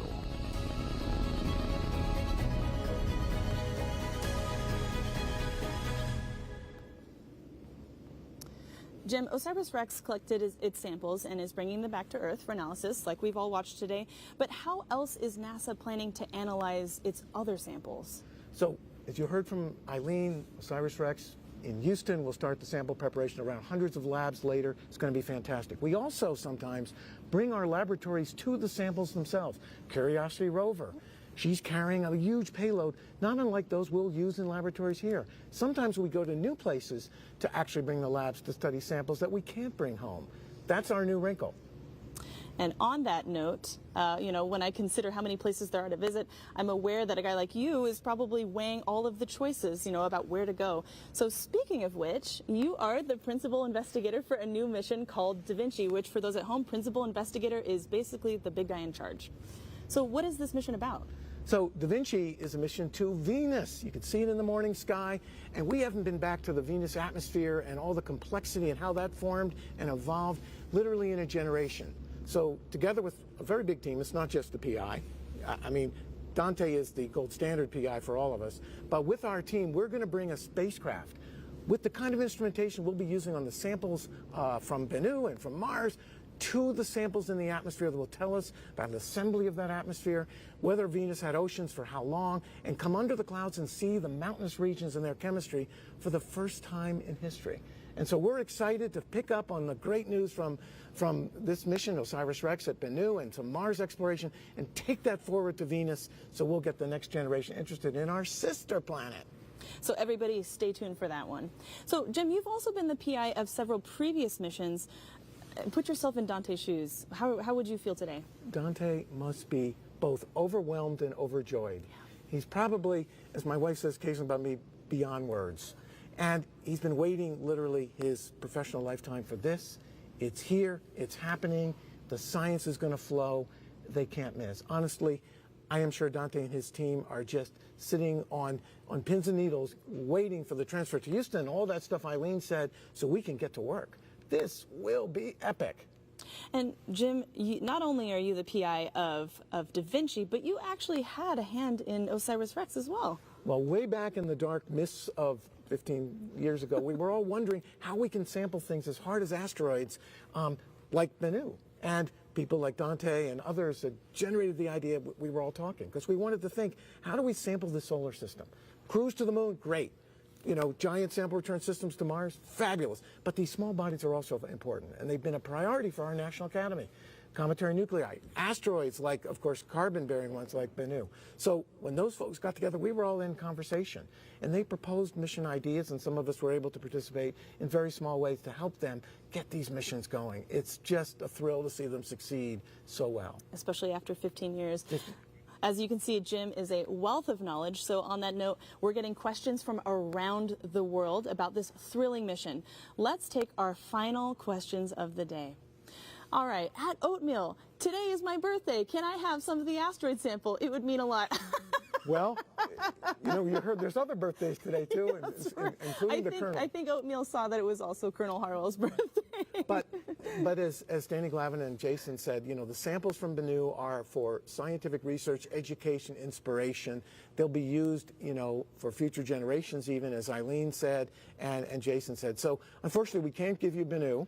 We can give you pictures and up-close vantage point like we've given you today, and as the science is done by the science community, and so you'll be part of that, and you can write proposals to work on samples if you have a neat new instrument you want to try. So stay tuned. Stay tuned. And I understand, Oatmeal. I also want a piece of that sample, yes. But we got to, you know, we can't. All right, Jim, let's take one more. All right, at Electromagnesia, I hope I got that right. What questions are we hoping to answer by studying the samples from asteroid Bennu? Well, fantastic question, and there are many. It's all in the name. So we want to look at those building block chemistries of the earliest solar system. It's all eradicated here on Earth. We have to go to places like Bennu or other asteroids like it to get those records. So we're going to look in the deep time to understand our solar system from those chemicals. We're also going to look at how we use a real asteroid stuff to understand what we see of other asteroids through telescopes and flyby spacecraft. That's the ground truthing, or the asteroid ground truthing that we do. We're also going to look at resource potential. These asteroids contain bound water in minerals. Those are really cool. You can get the water out. That's neat. Also, interesting distribution of metals. So this is a really exciting opportunity to put that all together and also understand the mechanical behavior of these objects. They're rubble piles held barely together flying through space. So we're going to do all of that and answer questions we haven't even thought of yet. Dante's team will invent the questions for the future from what they do with these samples. Fantastic. All right, I think we have time for one more. Let's take a look. At Horrors of Cody, is there any worry of possible bacteria or virus from the sample, regardless of the clean room? So that's a very good question. And of course, the team, and you heard from Jason Dworkin and others, have been thinking about that for a long time. We think these types of asteroids and the materials from them are not life-bearing. And they're not life-bearing, and so we have classified this mission as a certain class of planetary protection. So we're not expecting any true life-bearing biological elements to be a part. But the fragments of organic chemistry, carbon-bearing stuff that you heard Danny Glavin talk about, the building blocks of life that got it all started in all the places it is here, but also maybe elsewhere, really important. So we don't expect to see any of that. We've contained the contamination. You see what's going on now in the portable clean room and at Eileen's place back in Johnson Space Center. So we're very optimistic. No worries about that stuff. We're good here. So I think we talked about this a little bit, but I think one thing people are maybe wondering, or even maybe a little worried about, is could this sample contaminate Earth? Are we at risk of something catastrophic? Literally so vanishingly small that no one would rightfully bet on anything like that. This is space, rock, and dust from a time so far ago that's been baked in the space radiation that wouldn't be good for any organic, any living thing, sorry.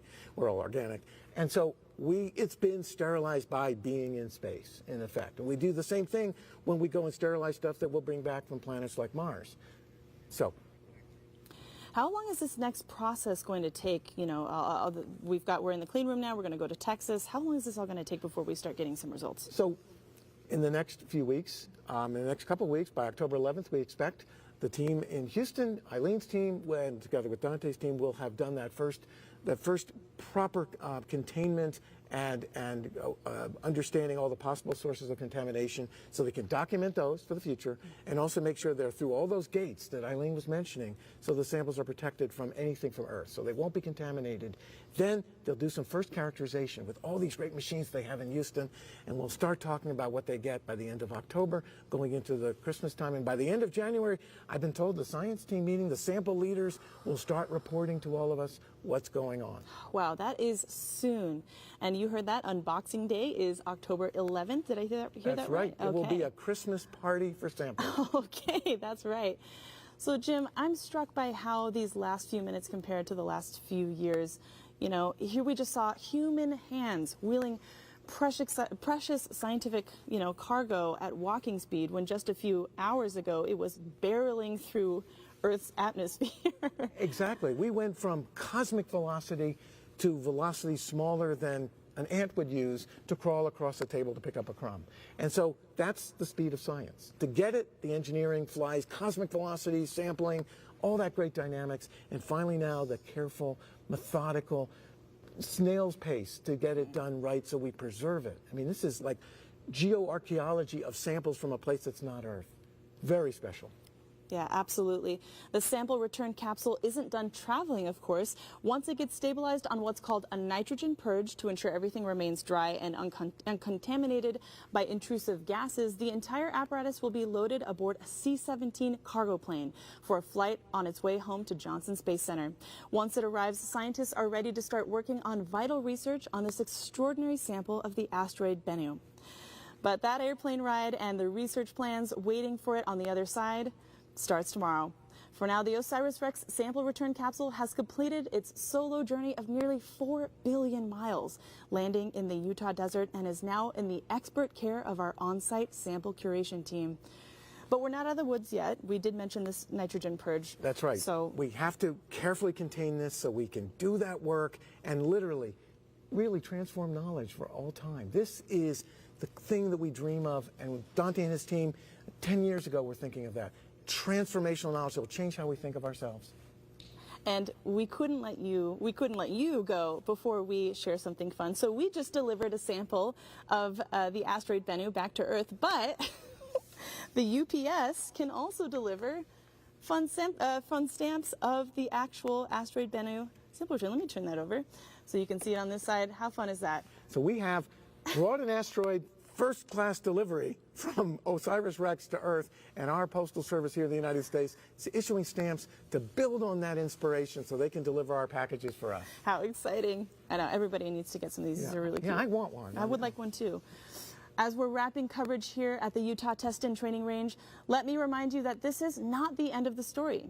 Next up is our post-landing news conference scheduled for 3 p.m. Mountain Time, 5 p.m. Eastern Time on NASA TV, presented live right here on nasa.gov and other streaming sites.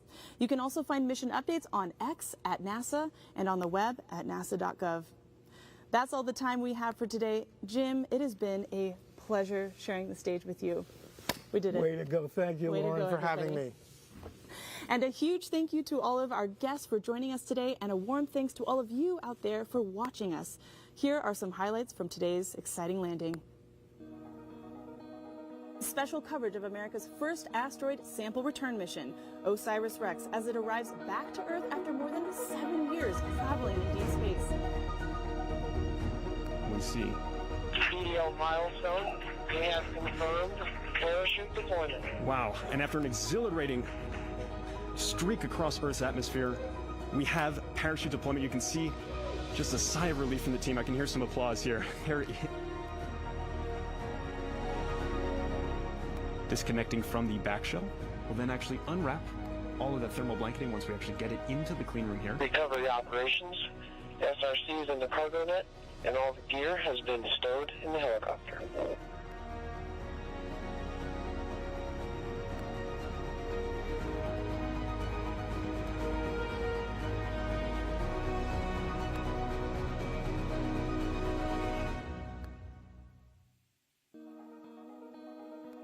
Special coverage of America's